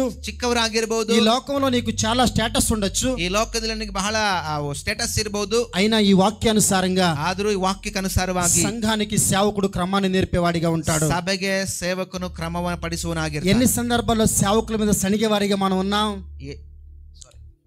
ఎన్ని సందర్భాలలో సేవకుడి మీద మనం సణిగాం, ಎಷ್ಟು ಸಂದರ್ಭಗಳಲ್ಲಿ ನಾವು ಸೇವಕರ ಮೇಲೆ ಗುಣಗುಟ್ಟಿದ್ದೇವೆ. చాలా సందర్భాల్లో సణిగాం కదా, ಅನೇಕ ಸಾರಿ ಗುಣಗುಟ್ಟಿದ್ದೇವಲ್ವಾ. అందుకే ఇక్కడ యేసుప్రభు వారు అంటాడు, ಅದರಿಂದಲೇ ಯೇಸು ಸ್ವಾಮಿ ಹೇಳ್ತಾರೆ, ఆ చిన్న బిడ్డను తీసుకొచ్చి ಚಿಕ್ಕ ಹುಡುಗನ ಕರ್ಕೊಂಡು ಬಂದು మార్పు చెంది ಮಾರ್ಪಾಡು ఈ ಹೊಂದಿ బిడ్డ వంటి స్వభావం వారైతేనే గాని ಈ ಮಗುವಿನ ಸ್ವಭಾವದಂತೆ ಆಗದೆ ಹೋದ್ರೆ మీరు పరలోక రాజ్యంలో వెళ్ళరు. ನೀನು ಪರಲೋಕ ರಾಜ್ಯಕ್ಕೆ ಹೋಗೋದಿಲ್ಲ. ఆ చిన్న బిడ్డల స్వభావాన్ని మనం ధరించుకోవాలి. ಆ ಚಿಕ್ಕ ಮಗುವಿನ ಸ್ವಭಾವ ನಾವು ಧರಿಸಿಕೊಳ್ಳಬೇಕು. అడున్నాడు ఇప్పుడు ಈಗಿದ ಮಗು ఆయన ఒక దెబ్బ కొడితే ಆತನಿಗೆ ಒಂದು ಏಟು ಹಾಕಿದ್ರೆ ఏడుస్తాడు, ಅಳ್ತಾನೆ, ఏడిపోతాడు, ಅಳ್ತಾನೆ. వెంటనే రా అంటే ఏం చేస్తాడు, ಮತ್ತೆ ತಕ್ಷಣ ಬಾ ಅಂತ ಹೇಳಿದ್ರೆ ಏನ್ ಮಾಡ್ತಾನೆ, మర్చిపోతాడు. నువ్వు కొట్టిన దెబ్బ మర్చిపోతాడు అన్నమాట. ಅವನು ನೀವು ಹೊಡೆದದ್ದು ಏಟುನು ಮರ್ತು ಬಿಡ್ತಾನೆ. మర్చిపోతాడా లేదా, ಮರ್ತು ಬಿಡ್ತಾನ ಇಲ್ವಾ, నీకు ముద్దు పెడతాడా లేదా. ನಿನಗೆ ಬಂದು ಮುತ್ತು ಇಡ್ತಾನ ಇಲ್ವಾ. రాత్రి మా చిన్నబ్బాయిని కొట్టాను ఇంటికి వెళ్ళాక, నేను ರಾತ್ರಿ ನಾ ಮನೆಗೆ ಹೋದ್ಮೇಲೆ ನನ್ನ ಚಿಕ್ಕ ಮಗನಿಗೆ ಹೊಡೆದೆ. నేను రాత్రి బెలూన్తో ఆడుతున్నాడు, ಆತ ನಿನ್ ರಾತ್ರಿ ಬಲೂನ್ ಆಟ ಆಡ್ತಾ ఆ ಇದ್ದ, నోట్లో పెట్టుకుని కొరుకుతున్నాడు. ಬಾಯಲ್ಲಿ ಇಟ್ಕೊಂಡು ಊದ್ತಾ ಇದ್ದ. నేను ఇంటికి వెళ్ళి వాడిని గద్దిస్తే ನಾನು ಮನೆಗೆ ಹೋಗಿ ಆತನ ಗದರಿಸಿದೆ. నీకేంటి అన్నాడు. ನಿನಗೆ ಯಾಕೆ ಅಂತಂದ. నన్ను అన్నాడు నీకేంటి అని. ನನಗೆ ಅಂತ ನಿನಗೆ ಯಾಕೆ ಅಂತಂದ. 4 పీకేసా గట్టిగా. ನಾನು ಸರಿಯಾಗಿ ಒಂದ್ ಏಟು ಹಾಕಿದೆ, గట్టిగా కొట్టా, ಸರಿಯಾಗಿ ಹೊಡೆದೆ. నేను మామూలుగా ఉన్నా, నేను మామూలుగా ఉన్నా, ನಾನು ಮಾಮೂಲಿಯಾಗಿ ಇದ್ಬಿಟ್ಟೆ. ఆడు పరుగున వచ్చి ಅವನು ಓಡೋಡಿ ಬಂದು నా సంఖ్య ఎక్కేశాడు పైకి, ನನ್ನ ಮೇಲೆ ಹತ್ಕೊಂಡು ಕುತ್ಕೊಂಡ, అంతా ముద్దులు పెట్టేశాడు, ಮುಖ ಎಲ್ಲ ಮುದ್ದಿಟ್ಟ, ఏడుస్తున్నాడు. ఓ పక్కన ಅಳ್ತಾ ಇದ್ದಾನೆ, ಒಂದ್ ಕಡೆಯಲ್ಲಿ ముద్దులు పెడతానే ఉన్నాడు, ಮುತ್ತು ಕೊಡ್ತಾನೆ ಇದ್ದ. సారీ డాడీ అంటున్నాడు. ಸಾರಿ ಡ್ಯಾಡಿ ಅಂತ ఆ స్వభావం రావాలి నీకు నాకుని. ಆ ಸ್ವಭಾವ ನನಗೆ. పసిపిల్లల స్వభావాన్ని మనం ధరించుకున్న వారిగా ఉండాలి. ಆ ಹಸು ಗೂಸಿನ ಒಂದು ಮನಸ್ಸು ನಮಗೆ ಬೇಕು. ఆ స్వభావం ఎప్పుడు వస్తుందో ಆ ಮಗುವಿನ ಸ್ವಭಾವ ಯಾವಾಗ ಬರ್ತದೋ అప్పుడే రూపాంతరం చెందగలం మనం. ಆಗ್ಲೇ ನಾವು ರೂಪಾಂತರ. ఈ రోజు రూపాంతరం లేని క్రైస్తవులు చాలా మంది ఉన్నారు. ಈ ದಿನ ರೂಪಾಂತರ ಹೊಂದದಿರುವ ಕ್ರೈಸ್ತರು, మార్పు చెందిన వారు చాలా మంది ఉన్నారు. ಮಾರ್ಪಾಡು ಹೊಂದದೇ ಇರುವವರು ಅನೇಕರಿದ್ದಾರೆ. అనేక దినాలుగా వాక్యాన్ని వింటున్నారు, ಅನೇಕ ದಿನಗಳಿಂದ ವಾಕ್ಯವನ್ನು ಕೇಳಿಸ್ಕೊಳ್ತಾರೆ. కానీ మార్పు లేదు మీ జీవితంలో. ಆದ್ರೆ ಮಾರ್ಪಾಡಿಲ್ಲದ ನಿನ್ನ తగ్గించుకునే ಜೀವಿತ, స్వభావం లేదు, ತಗ್ಗಿಸಿಕೊಳ್ಳುವ ಸ್ವಭಾವ ಇಲ್ಲ, క్షమించే స్వభావం లేదు, ಕ್ಷಮಿಸುವ ಸ್ವಭಾವ ಇಲ್ಲ, ఇతరులను ప్రేమించే స్వభావం లేదు. ಇತರರನ್ನ ಪ್ರೀತಿಸುವ ಸ್ವಭಾವ ಇಲ್ಲ. ఎప్పుడు వస్తుంది ఈ స్వభావం నీకు? ಯಾವಾಗ ಬರ್ತದೆ ನಿನಗೆ? పైకి ఎవరు మనం? ಹೊರಗಡೆ ನಾವು ಯಾರು? యేసు ప్రభు నమ్ముకున్నటువంటి కుమారులు కుమార్తెలు, ಸ್ವಾಮಿಯನ್ನು ನಂಬಿರುವ ಕುಮಾರರು ಕುಮಾರ್ತೆಯರು. అంతర్భాగంలో ಅಂತರಂಗದಲ್ಲಿ పాపము చేసే వారిగా మిగిలిపోయాం దేవుని దృష్టిలో. ಪಾಪವನ್ನ ಮಾಡುವವರಾಗಿ ನಾವು ಇದ್ದೀವಿ. హృదయంలో ఇంకా మార్పు లేదు. ಹೃದಯ ಇನ್ನೂ ಮಾರ್ಪಡ್ಲಿಲ್ಲ. యేసు ప్రభు వారు అంటారు, ಯೇಸು ಸ್ವಾಮಿ ಹೇಳ್ತಾರೆ, విరిగిన మనస్సు నలిగిన మనస్సు నాకు ఇష్టం అన్నాడు ఆయన. ತಗ್ಗಿಸುವ ಮನಸ್ಸು, విరిగిన మనస్సు నలిగిన మనస్సు. ನಲಗಿರುವ ಮನಸ್ಸು ಅಂದ್ರೆ ಮುರಿದ ಮನಸ್ಸು ನನಗೆ ಇಷ್ಟವಾದ. విరిగిన మనస్సు మనలో ಎಷ್ಟು ಜನಕ್ಕಿದೆ ನಮಗೆ ಮುರಿದ ಮನಸ್ಸು. ఆ స్వభావంలోనికి మనం మార్చబడాలి. ಆ ಒಂದು ಸ್ವಭಾವಕ್ಕೆ ನಾವು ఇదిగో పాతవి గతించెను, ಇಗೋ ಪೂರ್ವ ಸ್ಥಿತಿ ಹೋಯ್ತು, కొత్తవి ప్రారంభమైనన్నాడు దేవుడు. ಹೊಸದು ಪ್ರಾರಂಭವಾಯ್ತು. నవీనమైన నూతన స్వభావాన్ని ధరించుకోండి అన్నాడు యేసు ప్రభు వారు. ಮುರಿದ ಮನಸ್ಸನ್ನ ದೇವರು ಧರಿಸಿಕೊಂತ ಹೇಳಿದಾನೆ. ఈ లోకంలో ಈ ಲೋಕದಲ್ಲಿ మంచి వారి మీద, ಒಳ್ಳೆಯವರ ಮೇಲೆ, చెడ్డవారి మీద ಕೆಟ್ಟವರ ಮೇಲೆ వర్షాన్ని కురిపిస్తున్నాడు యేసయ్య. ಮಳೆನ ಸುರಿಸ್ತಾ ಇದ್ದಾನೆ ಯೇಸು. ఆ సూర్యుని ఉదయింపజేస్తున్నాడు దేవుడు. ಸೂರ್ಯನನ್ನ ಉದಯ ಮಾಡ್ತಾ ಇದ್ದಾನೆ ದೇವರು.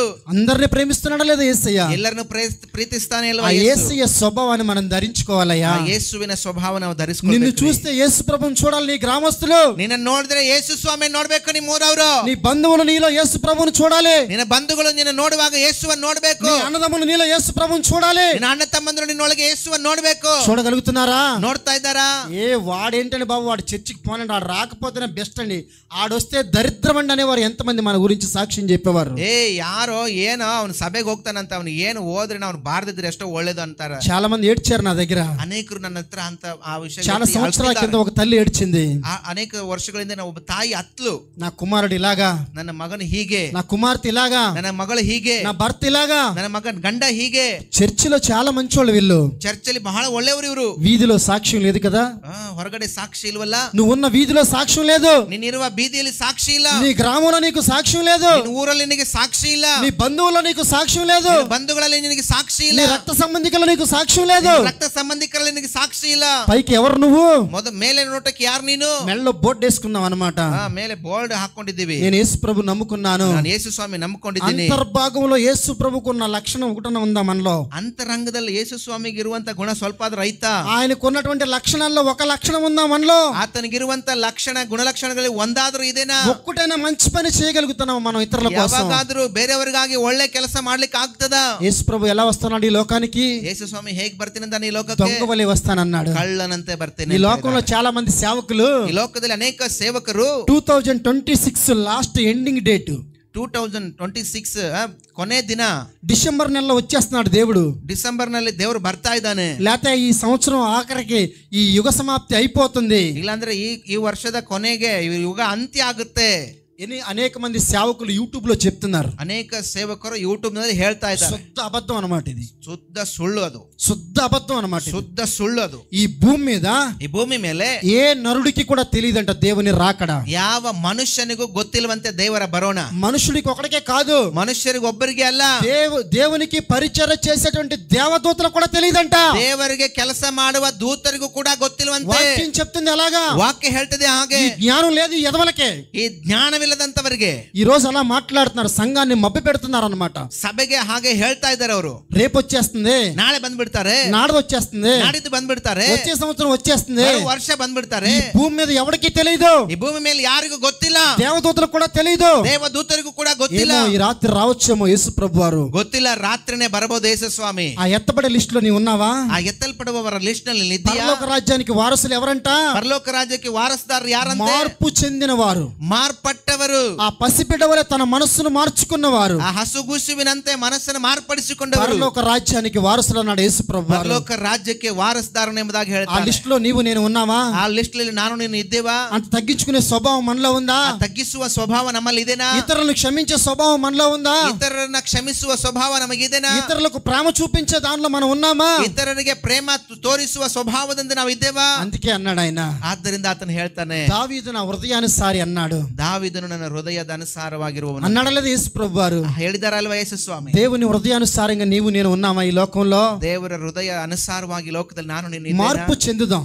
ಮಾರ್ಪಾಡು ಹೊಂದನ್ರಿ. ఇంకా మార్పు చెందలేదనుకో, ಇನ್ನು ಮಾರ್ಪಾಡು ಹೊಂದಿಲ್ಲ ಅನ್ಕೋ, నువ్వు ఇన్ని సంవత్సరాలు చేసిన భక్తి అంతా వ్యర్థమే. ನೀವ್ ಎಷ್ಟು ವರ್ಷ ಮಾಡಿರುವ ಭಕ್ತಿ ವ್ಯರ್ಥನೇ. బూడిదలో పోసినటువంటి పన్నీరే, ಬೂದಿಯಲ್ಲಿ ಹಾಕಲ್ಪಟ್ಟಿರುವ ಪನ್ನೀರು ಹಾಗೆ. అది ಕನ್ನಡದಲ್ಲಿ ಟ್ರಾನ್ಸ್ಲೇಷನ್ ಮಾಡಬೇಕು.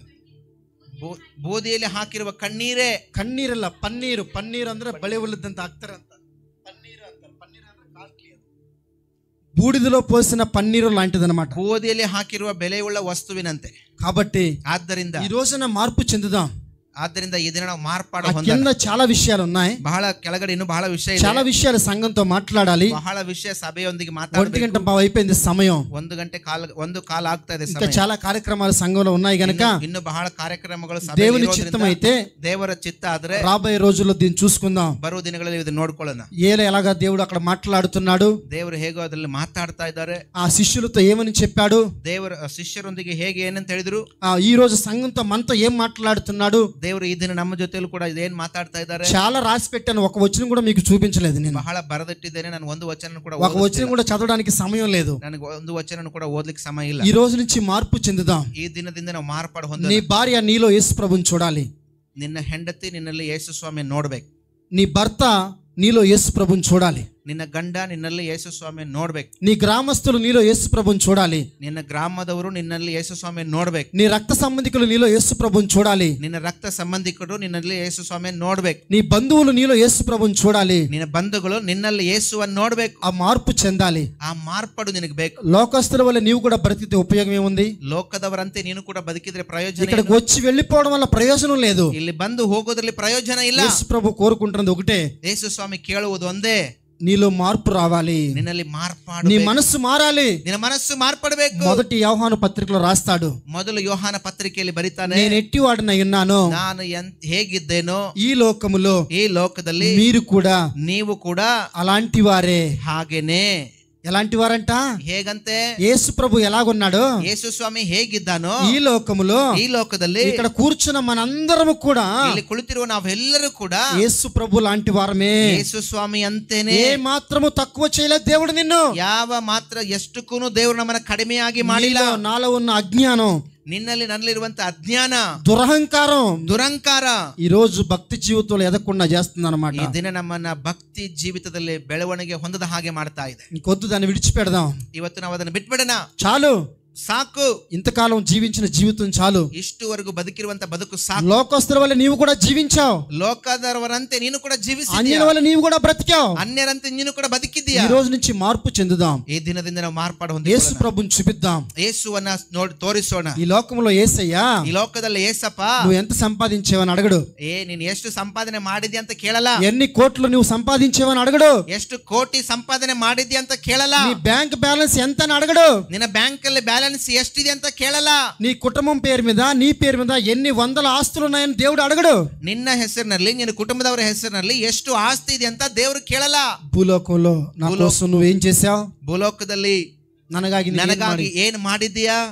నేను నీకోసం ప్రాణం పెట్టాను కదా. ನಾನು ನಿನಗೋಸ್ಕರ ಪ್ರಾಣ ಕೊಟ್ಟಿದ್ದೀನಲ್ಲ. నువ్వు చనిపోవలసిన స్థానంలో నేను చనిపోయాను కదా. ನೀನು ಸಾಯಬೇಕಾದಂತ ಆ ಒಂದು ಸ್ಥಳದಲ್ಲಿ ನಾನು ಸತ್ತಿದ್ದೀನಲ್ಲ. నీకోసం నేను సిలువలో రక్తం కార్చానే. ನಿನಗೋಸ್ಕರ ನಾನು ರಕ್ತವನ್ನು ಸುರಿಸಿದ್ದೇನೆ. నువ్వు అనుభవించవలసిన శ్రమలన్నీ సిలువలో నేను అనుభవించాను కదా. ನೀನು ಅನುಭವಿಸಬೇಕಾದಂತ ಎಲ್ಲ ಶ್ರಮೆಗಳನ್ನು ನಾನು ಅನುಭವಿಸಿದ್ದೇನೆ ಸಿಲುಬೆ ಮೇಲೆ. నేను ఈ లోకంలో నేను నీతివంతుడిగా చేశాను. ನಾನು ಈ ಲೋಕದಲ್ಲಿ ನಿನ್ನನ್ನು ನೀತಿವಂತರನ್ನಾಗಿ పరిశుద్ధవంతుడిగా చేశాను. ಪರಿಶುದ್ಧವಂತರನ್ನಾಗಿ ಮಾಡಿದ್ದೇನೆ. ఈ ప్రపంచానికి వెలుగు నీవు. ಈ ಪ್ರಪಂಚಕ್ಕೆ ಬೆಳಕು ನೀನು. ఈ ప్రపంచానికి ఉప్పు నీవు. ಈ ಪ್ರಪಂಚಕ್ಕೆ ಉಪ್ಪು ನೀನು. నువ్వేం చేసావు నా కోసం అని అడిగితే, ನೀನು ಏನ್ ಮಾಡಿದ್ದೆ ನನಗೋಸ್ಕರ ಅಂತ ದೇವರು ಕೇಳಿದ್ರೆ మన సాక్ష్యం ఏంటి? ನಮ್ ಸಾಕ್ಷಿ ಏನು? ఇందాక నేను కట్ చేసిన ఒక మాట చెప్పి, ಈಗ ನಾನು ಇಲ್ಲಿ ಹೇಳ್ತಾ ಒಂದು ಮಾತು ಕಟ್ ಮಾಡಿದೆ. ఎందుకు ఆ ఇద్దరు సహోదరుల్ని అన్నానంటే, ಯಾಕೆ ಆ ಇಬ್ಬರು ಸಹೋದರನನ್ನು ಹೇಳಿದಂದ್ರೆ, ఈ రోజు అలాంటి స్వభావం కలిగిన వారు సంఘంలో ఉన్నారు. ಈ ದಿನ ಆ ರೀತಿಯಾದ ಸ್ವಭಾವವನ್ನು ಹೊಂದಿದವರು ಇದ್ದಾರೆ. ఇరుగు పొరుగు వారితో గయ్యాలు పెట్టుకునేవారు.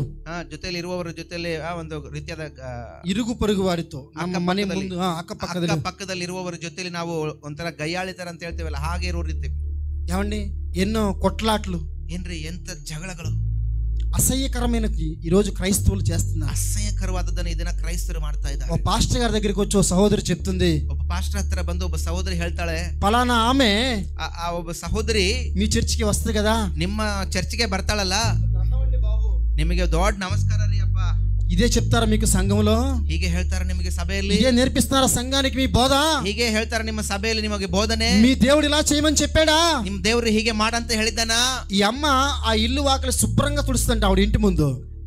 ಈ ಸಹೋದರಿ ಅಂದ್ರೆ ಕ್ರೈಸ್ತ ಸಹೋದರಿ, అన్య సహోదరి ఆ ఇంటి ముందు శుభ్రంగా ఊడ్చుకుంటది. ಅನ್ಯ ಸಹೋದರಿ ಆಕೆ ಮನೆ ಮುಂದುಗಡೆ ಬಹಳ ಕ್ಲೀನ್ ಆಗಿ ಗೂಡಿಸ್ತಾಳೆ ಕಸನ. ఈ రక్షణ పొందుకుంది కదా ఈ పెద్ద మనిషి, ಈ ರಕ್ಷಣೆ ಹೊಂದಿರುವಂತ ಈ ದೊಡ್ಡ ಮನುಷ್ಯ ఊడ్చినప్పుడు ఈవిడ ఊడ్పు తీసుకెళ్ళి ఆవిడ దాంట్లో కలిపేద్దంట. ಈಕೆ ಕೂಡಿಸಿ ಕಸನ ಒಯ್ದು ಅವ್ರ ಮನೆ ಮುಂದೆ. ఇలాంటి దుర్మార్గులు క్రైస్తవుల్లో ఉన్నారు. ಈ ರೀತಿಯಾದ ದುರ್ಮಾರ್ಗದಲ್ಲಿರುವವರು ಕ್ರೈಸ್ತರಿದ್ದಾರೆ. లేరా? ఉన్నారు, చాలా మంది ఉన్నారు ఈరోజు. అంటే ఇక్కడ మీరున్నారు, మీరు కాదు. ಇಲ್ವಾ?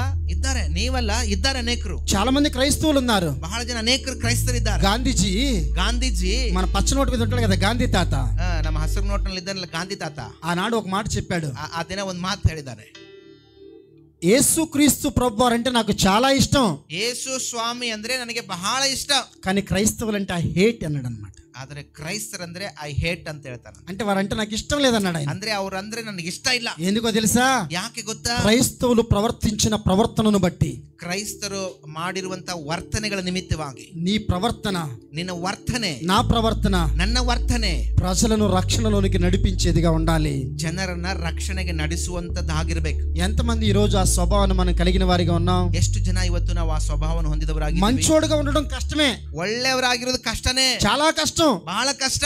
అయినా ಆದರೂ యేసు నిన్ను ప్రేమించినట్లుగానే ಯೇಸು ನಿನ್ನನ್ನು ಪ್ರೀತಿಸಿದ నీ ಹಾಗೆ గ్రామాన్ని ప్రేమిస్తున్నాడు, ನಿನ್ನ ಗ್ರಾಮವನ್ನು ಪ್ರೀತಿಸ್ತಾ ಇದ್ದಾನೆ, నీ బంధువులను ప్రేమిస్తున్నాడు. ನಿನ್ನ ಬಂಧುಗಳನ್ನ ಪ್ರೀತಿಸ್ತಾ ಇದ್ದಾನೆ. నీలో ఒక మార్పును చూడాలి వారు. ನಿನ್ನಲ್ಲಿ ಒಂದು ಮಾರ್ಪಾಡ ನೋಡ್ಬೇಕು ಅವರು. పలానా రాజు గారండి, ಇವರು ಒಬ್ಬ ರಾಜು ರೀ, ఒకప్పుడు చాలా భయంకరమైన స్థితిలో ఉండేవాడు ఆ మనిషి. ಒಂದು ಸಾರಿ ಒಂದು ಸಂದರ್ಭದಲ್ಲಿ ಬಹಳ ಒಂದು ಸ್ಥಿತಿಯಲ್ಲಿ ಇದ್ರು ಅವರು. చాలా చెడ్డోడండి బాబు, ಬಹಳ ಕೆಟ್ಟೋದವ್ರಿ ಅವರು. కానీ యేసు ప్రభు నమ్ముకున్న తర్వాత ಆದ್ರೆ ಯೇಸು ಸ್ವಾಮಿ ನಂಬಿಕೊಂಡ ಮೇಲೆ చాలా మార్పు వచ్చేసింది అతనిలో. ಬಹಳ ಮಾರ್ಪಾಡ ಬಂದಿದೆ ಆತನಲ್ಲಿ. చాలా మంచోడండి ఇప్పుడు, ಬಹಳ ಒಳ್ಳೆವನ್ರಿ ಈಗ. చాలా మంచోడండి బాబు.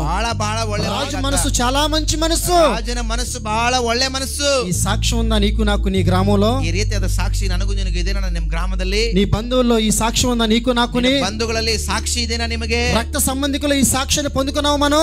ರಕ್ತ ಸಂಬಂಧಿಕರಲ್ಲಿ ಸಾಕ್ಷಿಯನ್ನು ಹೊಂದಿಕೊಂಡಿದ್ದೇವಾ? వాళ్ళకిలాగే మనం కూడా జీవిస్తున్నాం కదా. ಅವರಂತೆ ನಾವು ಕೂಡ ಜೀವಿಸ್ತಾ ಇದ್ದೇವಲ್ಲ. మార్పు లేని జీవితం, ಮಾರ್ಪಡದಿಲ್ಲದಂತ ಜೀವನ నిన్ను నరకానికి ఈడ్చుకుపోతుందేమో. ನಿನ್ನ ನರಕಕ್ಕೆ ಹಿಡ್ಕೊಂಡು ಹೋಗ್ತದೆ. మార్పు చెందుదాం, ಮಾರ್ಪಾಡು ಹೊಂದೋಣ. యేసు ప్రభులాగా కొంతన బ్రతకడానికి ప్రయత్నం చేద్దాం. ಯೇಸು ಸ್ವಾಮಿ ಅಂತೆ ಸ್ವಲ್ಪವಾದರೂ ಬದುಕಕ್ಕೆ అపోస్తలుడైన పౌలు అంటాడు, ಅಪೊಸ್ತಲನಾದ ಪೌಲ ಹೇಳ್ತಾನೆ, నేను యేసు క్రీస్తును వెంబడించాను, ನಾನು ಯೇಸು ಕ್ರಿಸ್ತನನ್ನ ಹಿಂಬಾಲಿಸಿದ್ದೇನೆ. ఆయన వెంబడించి ఆయనలాగా నేను ఈ లోకంలో నడిచాను, ಆತನಿಗೆ ಹಿಂಬಾಲಿಸಿ ಆತನಂತೆ ಲೋಕದಲ್ಲಿ ಜೀವಿಸಿದ್ದೇನೆ. కాబట్టి ಆದ್ದರಿಂದ మీరు ನೀವು నన్ను పోలి నడుచుకోండి అన్నాడు ఆయన. ನನ್ನನ್ನು ಹೋಲಿಸಿ ನೀವು ನಡ್ಕೊಳ್ರಿ ಅಂತ ಹೇಳಿದ. యేసు ప్రభులాగే జీవించాడు. ಯೇಸು ಸ್ವಾಮಿ ಅಂತೆ ಆತನು ಜೀವಿಸಿದ. పౌలు సౌలుగా ఉన్నప్పుడు వాడి పరిస్థితి వేరు. ಪೌಲ ಸೌಲನಾಗಿರುವಾಗ ಆತನ ಪರಿಸ್ಥಿತಿ ಬೇರೆ. సంఘాన్ని హింసించాడు, ಸಭೆಯನ್ನ ಹಿಂಸಿಸಿದ್ದಾನೆ, దూషించాడు, ದೂಷಿಸಿದ್ದಾನೆ, భయంకరమైన హింసలు చేశాడు సంఘాన్ని. ಭಯಂಕರವಾದ ಹಿಂಸೆ ಮಾಡಿದ್ದಾನೆ ಸಭೆಗೆ. దేవుడు మాట్లాడాడు, ದೇವರು ಮಾತಾಡಿದರು, దర్శించాడు దేవుడు, ದರ್ಶಿಸಿದರು ದೇವರು, రక్షణ పొందుకున్నాడు, ರಕ್ಷಣೆ ಹೊಂದಿಕೊಂಡ. టోటల్ గా చేంజ్. ಅವನು ಪೂರ್ತಿ ಒಂದು ಮಾರ್ಪಾಡು, మొత్తం మారిపోయాడు మనిషి. ಅವನು ಪೂರ್ತಿಯಾಗಿ ఆడి ಮಾರ್ಪಾಡು, చూపులో మార్పు, ಅವನ ಕಣ್ಣ ನೋಟದಲ್ಲಿ ఆడి ಮಾರ್ಪಾಡು, మాటలో మార్పు, ಅವನ ಮಾತಿನಲ್ಲಿ ಮಾರ್ಪಾಡು, వాడి వినికిడిలో మార్పు, ಆತನ ಕೇಳಿಸಿಕೊಳ್ಳೋದ್ರಲ್ಲಿ ಮಾರ್ಪಾಡು, వాడి నడవడికలో మార్పు, ಆತನ ನಡೆಯುವುದರಲ್ಲಿ ಮಾರ್ಪಾಡು, వాడి లైఫ్ స్టైల్ మొత్తం చేంజ్ అయిపోయింది ಅವನ అన్నమాట. ಜೀವನವೇ ಚೇಂಜ್ ಆಗಿ ಹೋಯ್ತು. మనకి చేంజ్ అయిందా ఈ రోజు? ನಮಗೇನಾದ್ರೂ ಚೇಂಜ್ ಆಗಿದ್ದಾನೆ ಈ ದಿನ? ఇక్కడ ఎవరు ఎక్కువ కాదు, ಇಲ್ಲಿ ಯಾರು ದೊಡ್ಡವರಲ್ಲ. తక్కిడిలో పెట్టి చూసుకోవాలి మన అందరం కూడా. ನಾವೆಲ್ಲರೂ ನಮ್ಮ ತಕ್ಕಡಿಯಲ್ಲಿ ನಮ್ಮನ್ನ ನೋಡ್ಕೋಬೇಕು. ఎలా చూసుకోవాలి? ಹೇಗ್ ನೋಡ್ಕೋಬೇಕು? మీకు బోధించే పాస్టర్ గారిని ఒక పక్కన కూర్చోబెట్టి చూసుకోకూడదు ఎప్పుడు. ನಿಮಗೆ ಬೋಧಿಸುವ ಪಾಸ್ಟರ್ನ ಒಂದ್ ಸೈಡ್ ಕುಂದಿರಿಸಿ ನೀವು ನೋಡೋದಲ್ಲ. యేసు ప్రభు తక్కిడిలో ఒక పక్కన ఉండాలి, ಯೇಸು ಸ್ವಾಮಿ ನಿಮ್ಮ ತಕ್ಕಡಿಯಲ್ಲಿ ಒಂದು ಕಡೆ ಇದ್ದಾರೆ, ఒక పక్కన నీవు కూర్చోవాలి. ಒಂದು ಪಕ್ಕದಲ್ಲಿ ನೀನು ಕುತ್ಕೋಬೇಕು. యేసు ప్రభు సమానత్వానికి నువ్వు ఉన్నావా? ಯೇಸು ಸ್ವಾಮಿಯ ಸಮಾನತ್ವಕ್ಕೆ ನೀನು ಇದ್ದೀಯಾ? ఆయనలాగా నువ్వు ఈ లోకంలో బ్రతకగలుగుతున్నావా? ಆತನ ಹಾಗೆ ಈ ಲೋಕದಲ್ಲಿ ಬದುಕ್ತಾ నీ ಇದ್ದೇವಾ? తూకం ఎంత ఈ రోజు? ನಿನ್ನ ತೂಕ ಹೇಗೆ ಇವತ್ತು? ఈ జ్ఞానం మనకుందా? ಈ ಜ್ಞಾನ ನಮಗಿದೆನಾ? ఎంతమంది ఈ రకంగా బ్రతికేవారు? ಎಷ್ಟು ಜನ ಈ ರೀತಿ? వాక్యం సెలవిస్తుంది, ವಾಕ್ಯ ಹೇಳ್ತದೆ, ప్రతివానికి ಪ್ರತಿಯೊಬ್ಬರಿಗೂ వాని క్రియల చొప్పున ಅವರವರ ಕ್ರಿಯೆಗೆ ತಕ್ಕ ಹಾಗೆ నేను మీకు ప్రతిఫలం ఇచ్చేవాడు అన్నాడు యేసయ్య. ನಾನು ಅವರಿಗೆ ಪ್ರತಿಫಲವನ್ನ ಕೊಡ್ತೇನೆ ಅಂತ ಹೇಳಿದಾನೆ ಯೇಸು ಸ್ವಾಮಿ. వెనకడికి ఒక సామెత ఉంది, ಒಂದು ಸಾಮ್ಯ ಹೀಗಿದೆ, అది మరి కన్నడలో ఏమంటారో నాకు తెలుసా, మీకు కూడా వచ్చి కన్నడలో. అదే నక్క పులిని చూసి పిల్లి వాతలు వేసుకుందంటారు కదా.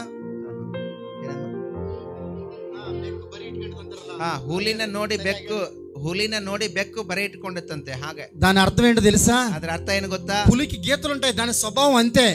ಹುಲಿಗೆ ಏನಂತಾರೆ, బరి ಗೆರೆ ಇರ್ತದೆ, ಬಾರ್ ಇರ್ತದೆ. దేవుడు దాన్ని అలాగే సృష్టించాడు. ದೇವರು ಅದ್ರ ಮೈ ಮೇಲೆ ಅದನ್ನ ಹಾಗೆ ಸೃಷ್ಟಿ కానీ ಮಾಡಿ, ఈ పిల్లిని అలా సృష్టించలేదు దేవుడు. ಆದ್ರೆ ಬೆಕ್ಕನ್ನ ಹಂಗೆ ಸೃಷ್ಟಿ ಮಾಡಿ, కానీ ఈ పిల్లి అనుకుంటదంట, ಆದ್ರೆ ಈ ಬೆಕ್ಕ ಅನ್ಕೊಳ್ತಾನೆ నేను దానికి లాగా అవ్వాలనుకుంటదంట. ನಾನು ಅದರಂಗೆ ಆಗ್ಬೇಕು ಅಂತ. ఇక్కడ కూర్చున్న మనం చేసే తప్పు అదే. ನಾವು ಇಲ್ಲಿ ಕುತ್ಕೊಂಡಿರೋರು ಮಾಡುವ ತಪ್ಪು ಅದೇ.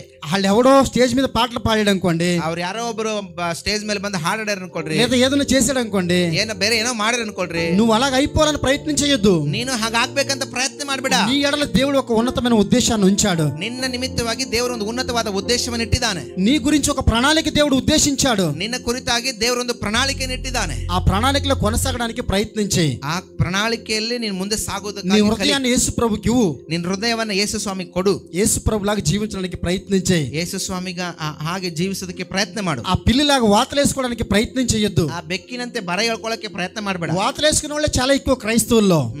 వాతలేసుకునే వాళ్ళు ఎక్కువ, బరి ఇట్టుకున్నవరే జాస్తి. ಬರ ಇಟ್ಕೊಳ್ಳೋರೇ ಬಹಳ ಜನ ಕ್ರೈಸ್ತರು. ఆ సంఘంలో పాస్టర్ గారు ఎలా చేశాడు కదా, ಸಭೆಯಲ್ಲಿ ಪಾಸ್ಟರ್ ಹಿಂಗ್ ಮಾಡಿದಾರ, పాస్టర్ కొడుకు ఎలా చేశాడు కదా, ಪಾಸ್ಟರ್ ಮಗ ಹಿಂಗ್ ಮಾಡಿದ್ನಲ್ಲ, పాస్టర్ బావగారు ఉన్నాడు ఆయన ఎలా చేశాడు కదా, ಪಾಸ್ಟರ್ ಭಾವ ಇದ್ರಲ್ಲ ಅವ್ರು ಹಂಗ್ ಮಾಡಿದ್ರಲ್ಲ, నేను ఎలా చేస్తే తప్పేంటి, ನಾನು ಹಾಗೆ ಮಾಡಿದ್ರೆ ತಪ್ಪೇನು. పాస్టర్ గారు బోధించినా ಪಾಸ್ಟರ್ಗಳು ಬೋಧಿಸಿದ್ರು వారు నరకానికి వెళ్ళిపోయారు అనుకో, ಅವ್ರು ನರಕಕ್ಕೆ ಹೋಗ್ಯಾರ ಅನ್ಕೋ, వాళ్ళ తోకట్టుకు నువ్వు కూడా వెళ్ళిపోతావా?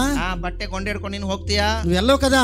ಎಲ್ಲ ಹೋಗೋದಿಲ್ಲ. పాస్టర్ గారు కాదు నీ గురించి రక్తం కార్చింది, ಪಾಸ್ಟರ್ ಅಲ್ಲ ನಿನ್ನ ಕುರಿತಾಗಿ ರಕ್ತ నీ ಸುರಿಸಿದ್ದು, కోసం ప్రాణం పెట్టింది పాస్టర్ గారు కాదు, ನಿನಗೋಸ್ಕರವಾಗಿ ರಕ್ತ ಸುರಿಸಿದ್ದು ಪಾಸ್ಟರ್ ಅಲ್ಲ, యేసు క్రీస్తు ప్రభువారు. ಯೇಸು ಕ್ರಿಸ್ತನು. ఆయన ప్రకారంగా నడుచుకోవడానికి ప్రయత్నం చేద్దాం. ಆತನ ಪ್ರಕಾರವಾಗಿ ನಡೆಯುವುದನ್ನ ಕಲಿಯೋಣ. నీలో నాలో ఇతరులు యేసు ప్రభువును చూపిద్దాం. ನಿನ್ನಲ್ಲಿ ನನ್ನಲ್ಲಿ ಯೇಸುವನ್ನ ತೋರಿಸೋಣ. చూపిద్దామా వద్దా? ತೋರಿಸೋಣ ಬೇಡವಾ? చూపించాలి ఖచ్చితంగా. ತೋರಿಸಬೇಕು ನಾವು ಖಂಡಿತವಾಗ್ಲೂ. ప్రపంచానికి వెలుగన్నాడు, ಪ್ರಪಂಚಕ್ಕೆ ಬೆಳಕಂದಿದ್ದಾನೆ. ఇప్పుడు కొండ మీద ఒక దీపస్తంభాన్ని పెట్టారనుకోండి, ಆ ಗುಡ್ಡದ ಮೇಲೆ ಒಂದು ದೀಪಸ್ತಂಭ ಇದೆ ಅನ್ಕೊಳ್ರಿ, దాన్ని ఎవరైనా మరుగు చేయగలరా? ಅದನ್ನ ಯಾರು ಮರೆ ಮಾಡ್ತಾರಾ? ఈ ప్రపంచంలో ఏ మనిషి దాన్ని మరుగు చేయలేడు. ಈ ಪ್ರಪಂಚದ ಯಾವ ಮನುಷ್ಯನ ಅದನ್ನ ಮರೆ ಮಾಡಕ್ ಆಗಲ್ಲ. ఎందుకు మరుగు చేయాలంటే అది ఎత్తైనటువంటి స్థలం మీద ఉంది గనక. ಯಾಕೆ ಅಂದ್ರೆ ಅದು ಎತ್ತರವಾದ ಸ್ಥಳದಲ್ಲಿ ಇರೋದ್ರಿಂದ. ఇక్కడ కూర్చుని మనందరినీ కూడా, ಇಲ್ಲಿ ಕುಳಿತಿರುವ ನಾವೆಲ್ಲರೂ ಕೂಡ ఆ ఎత్తైన దీపస్తంభం లాగా ఈ లోకంలో దేవుడు నిన్ను నన్ను పెట్టాడనమాట. ಆ ಎತ್ತರವಾದ ದೀಪದ ಸ್ತಂಭದಂತೆ ನನ್ನನ್ನು ದೇವರು ಇಟ್ಟಿದ್ದಾನೆ. పెట్టాడా లేదా? ಇಟ್ಟಿದ್ದಾನ ಇಲ್ವಾ? అలా ఉండాలి, మనం దీపస్తంభం లాగా ఉండాలన్నమాట. ಹಾಗೆ ಇರಬೇಕು, ನಾವು ದೀಪದ ಸ್ತಂಭದಂತೆ ನಾವು ಇರಬೇಕು. మంచిది, ಒಳ್ಳೇದು. ఆఖరికి ఒక మాట చెప్పి నేను ముగించేస్తాను, సమయం అయిపోయింది. ಕೊನೆಯದಾಗಿ ಒಂದು ಮಾತು ಹೇಳಿ ಮುಗಿಸ್ಬಿಡ್ತೀನಿ, ಸಮಯ ಮುಗಿತ್ತು. యోహాను రాసినటువంటి సువార్త, ಯೋಹಾನ್ ಬರೆದ ಸುವಾರ್ತೆ 13వ అధ్యాయం 13ನೇ ಅಧ್ಯಾಯ 4వ వచనం చదవండి. 4ನೇ ವಾಕ್ಯವನ್ನು ಓದೋಣ. 13 యోహాను రాసిన సువార్త, ಯೋಹಾನ್ ಬರೆದ ಸುವಾರ್ತೆ 13ನೇ ಅಧ್ಯಾಯ 4వ వచనం చదువుకున్నాం. భోజన పంక్తిలో నుండి లేచి తన పై వస్త్రమును అవతల పెట్టివేసి ఒక తువాలు తీసుకొని నడుమునకు కట్టుకొనెను. అంతటా పాళ్యములో నీళ్లు పోసి శిష్యుల పాదములు కడుగుటకు తాను కట్టుకొని ఉన్న తువాలతో తుడుచుటకును మొదలుపెట్టాను. ఇట్లు చేయిచు ఆయన సీమోను పేతురు నొద్దకు వచ్చినప్పుడు అతడు, ప్రభువా, నీవు నా పాదములు కడుగుదువా అని ఆయనతో అనెను. అందుకు యేసు, నేను చేయిచున్నది ఇప్పుడు నీకు తెలియదు కానీ ఇక మీదట తెలుసుకుందామని అతనితో చెప్పగా, పేతురు, నీవెన్నడూ నా పాదములు కడుగరాదని ఆయనతో అనెను. అందుకు యేసు, నేను నిన్ను కడగని ఎడల నాతో నీకు పాలు లేదనెను. సీమోను పేతురు, ప్రభువా, నా పాదములు మాత్రమే గాక నా చేతులు కూడా కడుగుమని ఆయనతో చెప్పాను. ఇంక ఇలా చదువుకుని వెళ్తే 13 వరకు చాలా ఉంటాయి, కానీ ఒక విషయాన్ని ఇక్కడ యేసుక్రీస్తు ప్రభువారు మనందరికీ సూచిస్తూ రాశారు. బాగా అర్థం చేసుకోవాలి అందరూ. ಓಕೆ, ಇಲ್ಲಿ ನಾವು ಯೋಹಾನ್ ಬರೆದ ಸುವಾರ್ತೆ 13ನೇ ಅಧ್ಯಾಯದ 4ನೇ ವಾಕ್ಯದಿಂದ ಓದ್ತಾ ಹೋದ್ರೆ ಬಹಳ ಸಂಗತಿ ಇದೆ 11ನೇ ವಾಕ್ಯದವರೆಗೂ.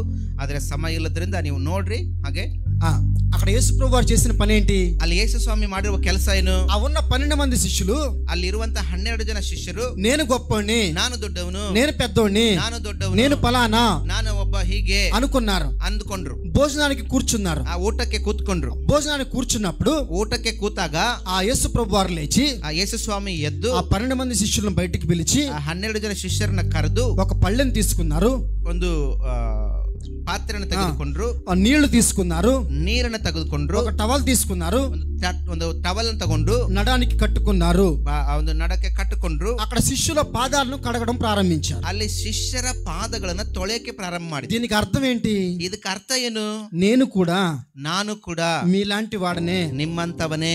యేసుక్రీస్తు ప్రభువారు, ಯೇಸು ಕ್ರಿಸ್ತನು ಕೂಡ నరావతారిగా భూమి మీదకి వచ్చాను, ನರಾವತಾರ ವ್ಯಕ್ತಿ ಭೂಮಿಗೆ ಬಂದು, నేను దేవుడయ్యండి కూడా ನಾನು ದೇವರಾಗಿದ್ದರೂ ಕೂಡ శిష్యులైన మీ పాదాలు నేను కడుగుతున్నాను, ಶಿಷ್ಯರಾಗಿರುವ ನಿಮ್ಮ ಪಾದಗಳನ್ನ నేను ತೊಳೆಯುತ್ತೇನೆ. నేల మట్టుకు తగ్గించుకున్నానని దానికి ఉన్నటువంటి అర్థం. ನಾನು ನಿಮ್ಮ ಹಾಗೆ ಇಲ್ಲಿ ಒಂದು నేల మట్టుకు ಭೂಮಿಯ తగ్గించుకున్నాను. ಮಟ್ಟದವರೆಗೂ ನಾನು ತಗ್ಗಿಸಿಕೊಂಡಿದ್ದೇನೆ ಎಂಬುದಾಗಿ ఎంతవరకు తగ్గించుకున్నాడంటే ఆయన ಎಲ್ಲಿವರೆಗೂ ಅಂತೆ? నేల మట్టుకు ಆ తగ్గించుకున్నాడు. ನೆಲದವರೆಗೂ ತಗ್ಗಿಸಿಕೊಂಡ. ఈ రోజు ఇక్కడ కూర్చున్న మనందరము కూడా ಇಲ್ಲಿ ಕುಳಿತಿರುವ ನಾವೆಲ್ಲರೂ ಕೂಡ నేల మట్టుకు తగ్గించుకోవాలి. మనం ನೆಲದವರೆಗೂ ನಾವು ತಗ್ಗಿಸಿಕೊಳ್ಳ. సంఘంలో నేను గొప్పవాడిని అనేటువంటి భేదభావాలు లేవు. ಸಭೆಯಲ್ಲಿ ನಾನು ದೊಡ್ಡವನು ಅಂತ ಭೇದಗಳು ಇಲ್ಲ. అందుకే ఇక్కడ ఆయన చెప్పాడు, ಆದ್ದರಿಂದಲೇ ಆತನಲ್ಲಿ ಹೇಳಿದ್ದಾನೆ. అక్కడ శిష్యులకు మరొక మాట చెప్తాడు. ಅಲ್ಲಿ ಶಿಷ್ಯರಿಗೆ ಒಂದು ಮಾತು ಹೇಳ್ತಾನೆ. పైన చదివితే, కాబట్టి ಆದ್ದರಿಂದ ప్రభువు బోధకుడైనను నేను మీ పాదములు కడిగిన ఎడల మీరును ఒకరి పాదములు ఒకరు కడగవలసినదే. 14ನೇ ವಾಕ್ಯ ಹೇಳ್ತದೆ, ಕರ್ತನು ಗುರುವು ಆಗಿರುವ ನಾನು ನಿಮ್ಮ ಕಾಲುಗಳನ್ನು ತೊಳೆದಿರಲಾಗಿ ನೀವು ಸಹ ಒಬ್ಬರ ಕಾಲುಗಳನ್ನ ಒಬ್ಬರು ತೊಳೆಯುವ ಹಂಗಿನವರಾಗಿದ್ದೀರಿ. ಕರ್ತನಂದ್ರೆ ఎవరు? ಕರ್ತನು ಅಂದ್ರೆ ಯಾರು? దేవుడు. దేవుడే శిష్యుల పాదాలను కడిగినప్పుడు, దేవరే శిష్యర కాళ్ళಗಳನ್ನು ತೊಳೆದಾಗ ఎందుకు కడిగాడు? యాకే తను తాను తగ్గించుకున్నాడు. తనను తాను ఈ తగ్గించుకున్నాడు. లోకములో మనుషులందరూ తగ్గించుకోవాలని వారికి ఒక పాఠాన్ని నేర్పాడు అన్నమాట. ఈ లోకದಲ್ಲಿ మనుషురెల్లರೂ కూడా తగ్గించుಕೊಳ್ಳಬೇಕು ಎನ್ನುವ ಪಾಠವನ್ನು ಕಲಿಸಿದ್ದಾನೆ. ಅದರಲ್ಲಿ ఆ కాలంలో నేను కమ్మోణ్ణి, ನಾನು ಫಲಾನ ಈ ತರ ಒಂದು ಜಾತಿಯವನು, నేను రెడ్డి, నేను ఉప్పారవని, ನಾನು ಉಪ್ಪಾರವನು మాట్లాడాలంటే నేను గౌడ్ని, ನಾನು కన్నడದಲ್ಲಿ ಅಂದ್ರೆ ಗೌಡ್, ನಾನು ಗೌಡ, నేను లింగాయತು, ఇలాగ కులాలు చెప్పుకుని తమ్మును తాము గర్వించేవారు అన్నమాట అందరూ. ಹಾಗೆ ಸಭೆಯಲ್ಲಿ ಹಾಗೆ ಅವರು ಒಂದೊಂದು ಕುಲವನ್ನ ಹಿಡ್ಕೊಂಡು ಗರ್ವಿಷ್ಠರಾಗಿದ್ರು. చాలా గర్వకరంగా ఉండేది అన్నమాట. ಬಹಳ ಗರ್ವದಿಂದ ಇದ್ರು. కానీ ಆದ್ರೆ వాళ్ళందరికీ ఒక గుణపాఠాన్ని నేర్పాడు యేసు ప్రభు వారు. ಆದ್ರೆ ಯೇಸು ಸ್ವಾಮಿ ಅವರೆಲ್ಲರಿಗೂ ಒಂದು ಗುಣಪಾಠವನ್ನ ಹೇಳಿದ. ఇక్కడ కుల మతాలు లేవు. ಇಲ್ಲಿ ಸಭೆಯಲ್ಲಿ ಯಾವ ಕುಲ ಮತ ಇಲ್ಲ. ఇందులో ఒకడు పెద్దోడు ఒకడు చిన్నోడు అనే భేదం లేదు. ಸಭೆಯಲ್ಲಿ ಒಬ್ಬರು ದೊಡ್ಡವರು ಒಬ್ಬರು ಚಿಕ್ಕವರು ಭೇದ ಭಾವ ಇಲ್ಲ. మనం అందరము కూడా సమానమే, ನಾವೆಲ್ಲರೂ ಸಮಾನರೇ అని చెప్పి ಆಗ ಹೇಳ್ತಾ శిష్యుల పాదాలను కడిగాడన్నమాట. ಶಿಷ್ಯರ ಪಾದಗಳನ್ನ ತೊಳಿತಾ, నేను కడిగిన ప్రకారంగా, ನಾನು ತೊಳೆದ ಪ್ರಕಾರವೇ ನೀವು కూడా ఒకని పాదాలు ఒకడు కడగండి, ಒಬ್ಬರ ಪಾದವನ್ನ ಒಬ್ಬರು ತೊಳೆಯಿರಿ. ఇప్పుడు సంఘంలో గౌడ్ అనేవాడు ఉన్నాడు అనుకోండి. ಒಂದ್ ಸಭೆಯಲ್ಲಿ గౌడ్ అనేవాడు కులದಲ್ಲಿ దొడ్డవను ఒಬ್ಬ గౌడ ಅದನ್ನ ಅನ್ಕೊಳ್ರಿ. ఒకడు బాగా లేనోడు అనుకోండి, అంటే క్యాస్ట్ లో బాగా చిన్న క్యాస్ట్ అనుకోండి, ಜಾತಿಯಲ್ಲಿ ಬಹಳ ಕೀಳಾದ ಒಂದು ಜಾತಿಯಲ್ಲಿ ಇರೋನು ಅದನ್ನ ಅನ್ಕೊಳ್ರಿ. వీళ్ళిద్దరూ సంఘంలో ఉంటారు. ಇವರಿಬ್ಬರು ಸಭೆಯಲ್ಲಿ ಇರ್ತಾರೆ. ఈ గౌడ్ ని కుర్చీలో కూర్చోబెట్టి, ಈ ಗೌಡನನ್ನ ಕುರ್ಚಿನಲ್ಲಿ ಕುಂದಿರಿಸಿ, ఈ లోయర్ క్యాస్ట్ వాడు ఏం చేస్తాడు? ಈ ಒಂದು ಕಡಿಮೆ ಜಾತಿಯಲ್ಲಿ ಇರೋನ್ ಏನ್ ಮಾಡ್ತಾರೆ? ఆ నీళ్లు తీసుకుని ನೀರು ತಗೊಂಡು వాడి పాదాలు కడగాలి, ಅವನ ಪಾದವನ್ನು ತೊಳಿಬೇಕು, టవల్తో తొడవాలి, ಟವಲ್ ನಿಂದ ಒರೆಸ್ಬೇಕು. అయిపోయిందా? ಆಯ್ತಾ? ఇప్పుడు ఈడు కూర్చుంటాడు అనమాట కడిగినోడు. ಈಗ ತೊಳೆದವನು ಕುಂದಿರ್ತಾನಲ್ಲಿ. ఎక్కడ కూర్చుంటాడు? ಎಲ್ಲಿ ಕುಂದಿರ್ತಾನೆ? ఈ హయ్యర్ క్యాస్ట్ వాడు కూర్చున్న కుర్చీలో కూర్చుంటాడు అనమాట. ಈ ದೊಡ್ಡ ಒಂದು ಜಾತಿಯಲ್ಲಿ ಇದ್ದಲ್ಲ, ಗೌಡನ ಜಾತಿಯಲ್ಲಿ ಅವನು ಇದ್ದ ಸ್ಥಳದಲ್ಲಿ ಇವನು ಕುಂದಿರ್ತಾನೆ. ఇప్పుడు ఆ గౌడ ఏం చేయాలి? ಈಗ ಅವನು ಗೌಡ ಏನ್ ಮಾಡ್ಬೇಕು? ఈ నడానికి టవల్ కట్టుకుని, ನಡಕ್ಕೆ ತಾನು ಟವಲ್ ಕಟ್ಕೊಂಡು వంగి ಆ ಬಗ್ಗಿ నీళ్లు తీసుకుని ನೀರು ತಗೊಂಡು ఈ లోయర్ కాస్ట్ వాడు పాదాలు కడగాలన్నమాట. ಈ ಕೀಳು ಜಾತಿ ಅವನು ಇದ್ನಲ್ಲ ಅವನ ಪಾದವನ್ನ ಈ ಗೌಡ ತೊಳಿಬೇಕು. ఎందుకు దేవుడు పెట్టాడు అంటే, ಯಾಕೆ ದೇವರು ಇದನ್ನ ಇಟ್ಟಿದ್ದಾನಂದ್ರೆ, జాతి మతాలు అనేటువంటి ఏమి లేవురా బాబు, ಇಲ್ಲಿ ಜಾತಿ మత ಏನು ಇಲ್ಲಪ್ಪ, మనుషులందరూ ఒకటే, ಈ ಮನುಷ್ಯರೆಲ್ಲ ಒಂದೇ. మిమ్మల్ని అందరినీ సృష్టించిన వాడిని నేనే, ನಿಮ್ಮನ್ನೆಲ್ಲ ಸೃಷ್ಟಿ ಮಾಡಿದವನು ನಾನೇ, కాబట్టి నేనే మొదట కడుగుతున్నాను పాదాలు, ಆದ್ದರಿಂದ ನಾನೇ ಮೊದಲು ನಿಮ್ಮ ಪಾದಗಳನ್ನು ತೊಳಿತೇನೆ. మీరు కూడా ఇలాగ ఒకరికి ఒకటి చేయండి,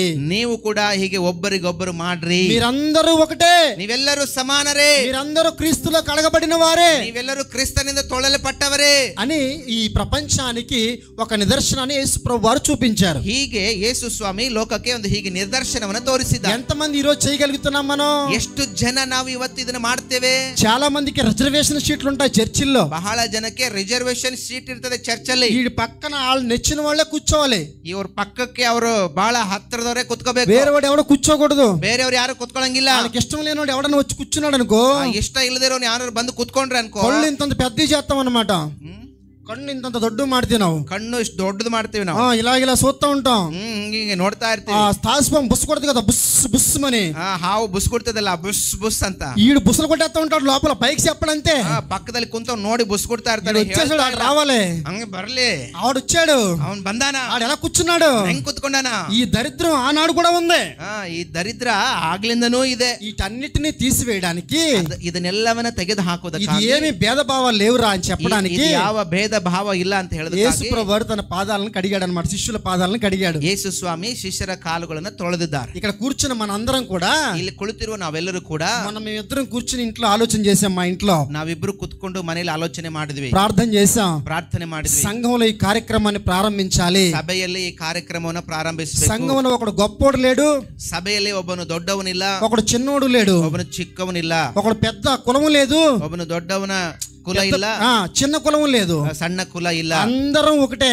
ನಾವೆಲ್ಲರೂ ಒಂದೇ. ఒకరి పాదాలు ఒకరు కడుక్కుని, ನಾವು ಒಬ್ಬರ ಪಾದಗಳನ್ನು ಒಬ್ಬರು ತೊಳೆದು వందనాలు చెప్పుకుని, ವಂದನೆಗಳನ್ನು ಹೇಳಿ భోజనం చేసి ಊಟ ಮಾಡಿ ఇంటికి వెళ్ళాలన్నమాట. ಮನೆಗೆ ಹೋಗ್ಬೇಕು. ఈ రోజు చేసే కార్యక్రమం అదే స్పెషల్ కార్యక్రమం. ಈ ದಿನ ನಾವು ಮಾಡುವ ಕೆಲಸ ಅದೇ ಸ್ಪೆಷಲ್ ఆ ಕಾರ್ಯಕ್ರಮ. దినంలో యేసు ప్రభు చేశాడన్నమాట. ಆ ದಿನ ಅದನ್ನ ಯೇಸು ಸ್ವಾಮಿ ಮಾಡಿದ್ದಾರೆ. ఇక్కడ కూర్చున్న మనందరము కూడా ಇಲ್ಲಿ ಕುಳಿತಿರೋ ನಾವೆಲ್ಲರೂ ಕೂಡ నేల మట్టుకు తగ్గించుకోవడానికి ప్రయత్నం చేద్దాం. ನೆಲದವರೆಗೂ ತಗ್ಗಿಸಿಕೊಳ್ಳುವುದಕ್ಕೆ ಪ್ರಯತ್ನ ಮಾಡೋಣ. వాక్యం చెప్తుంది, ವಾಕ್ಯ ಹೇಳ್ತದೆ, తన్ను తాను తగ్గించుకున్నవాడు ತನ್ನನ್ನು ತಾನು ತಗ್ಗಿಸಿಕೊಳ್ಳುವವನು హెచ్చింపబడును. ಹೆಚ್ಚಿಸಲ್ಪಡುತ್ತಾನೆ. నిన్ను హెచ్చించేవాడు ఎవరు?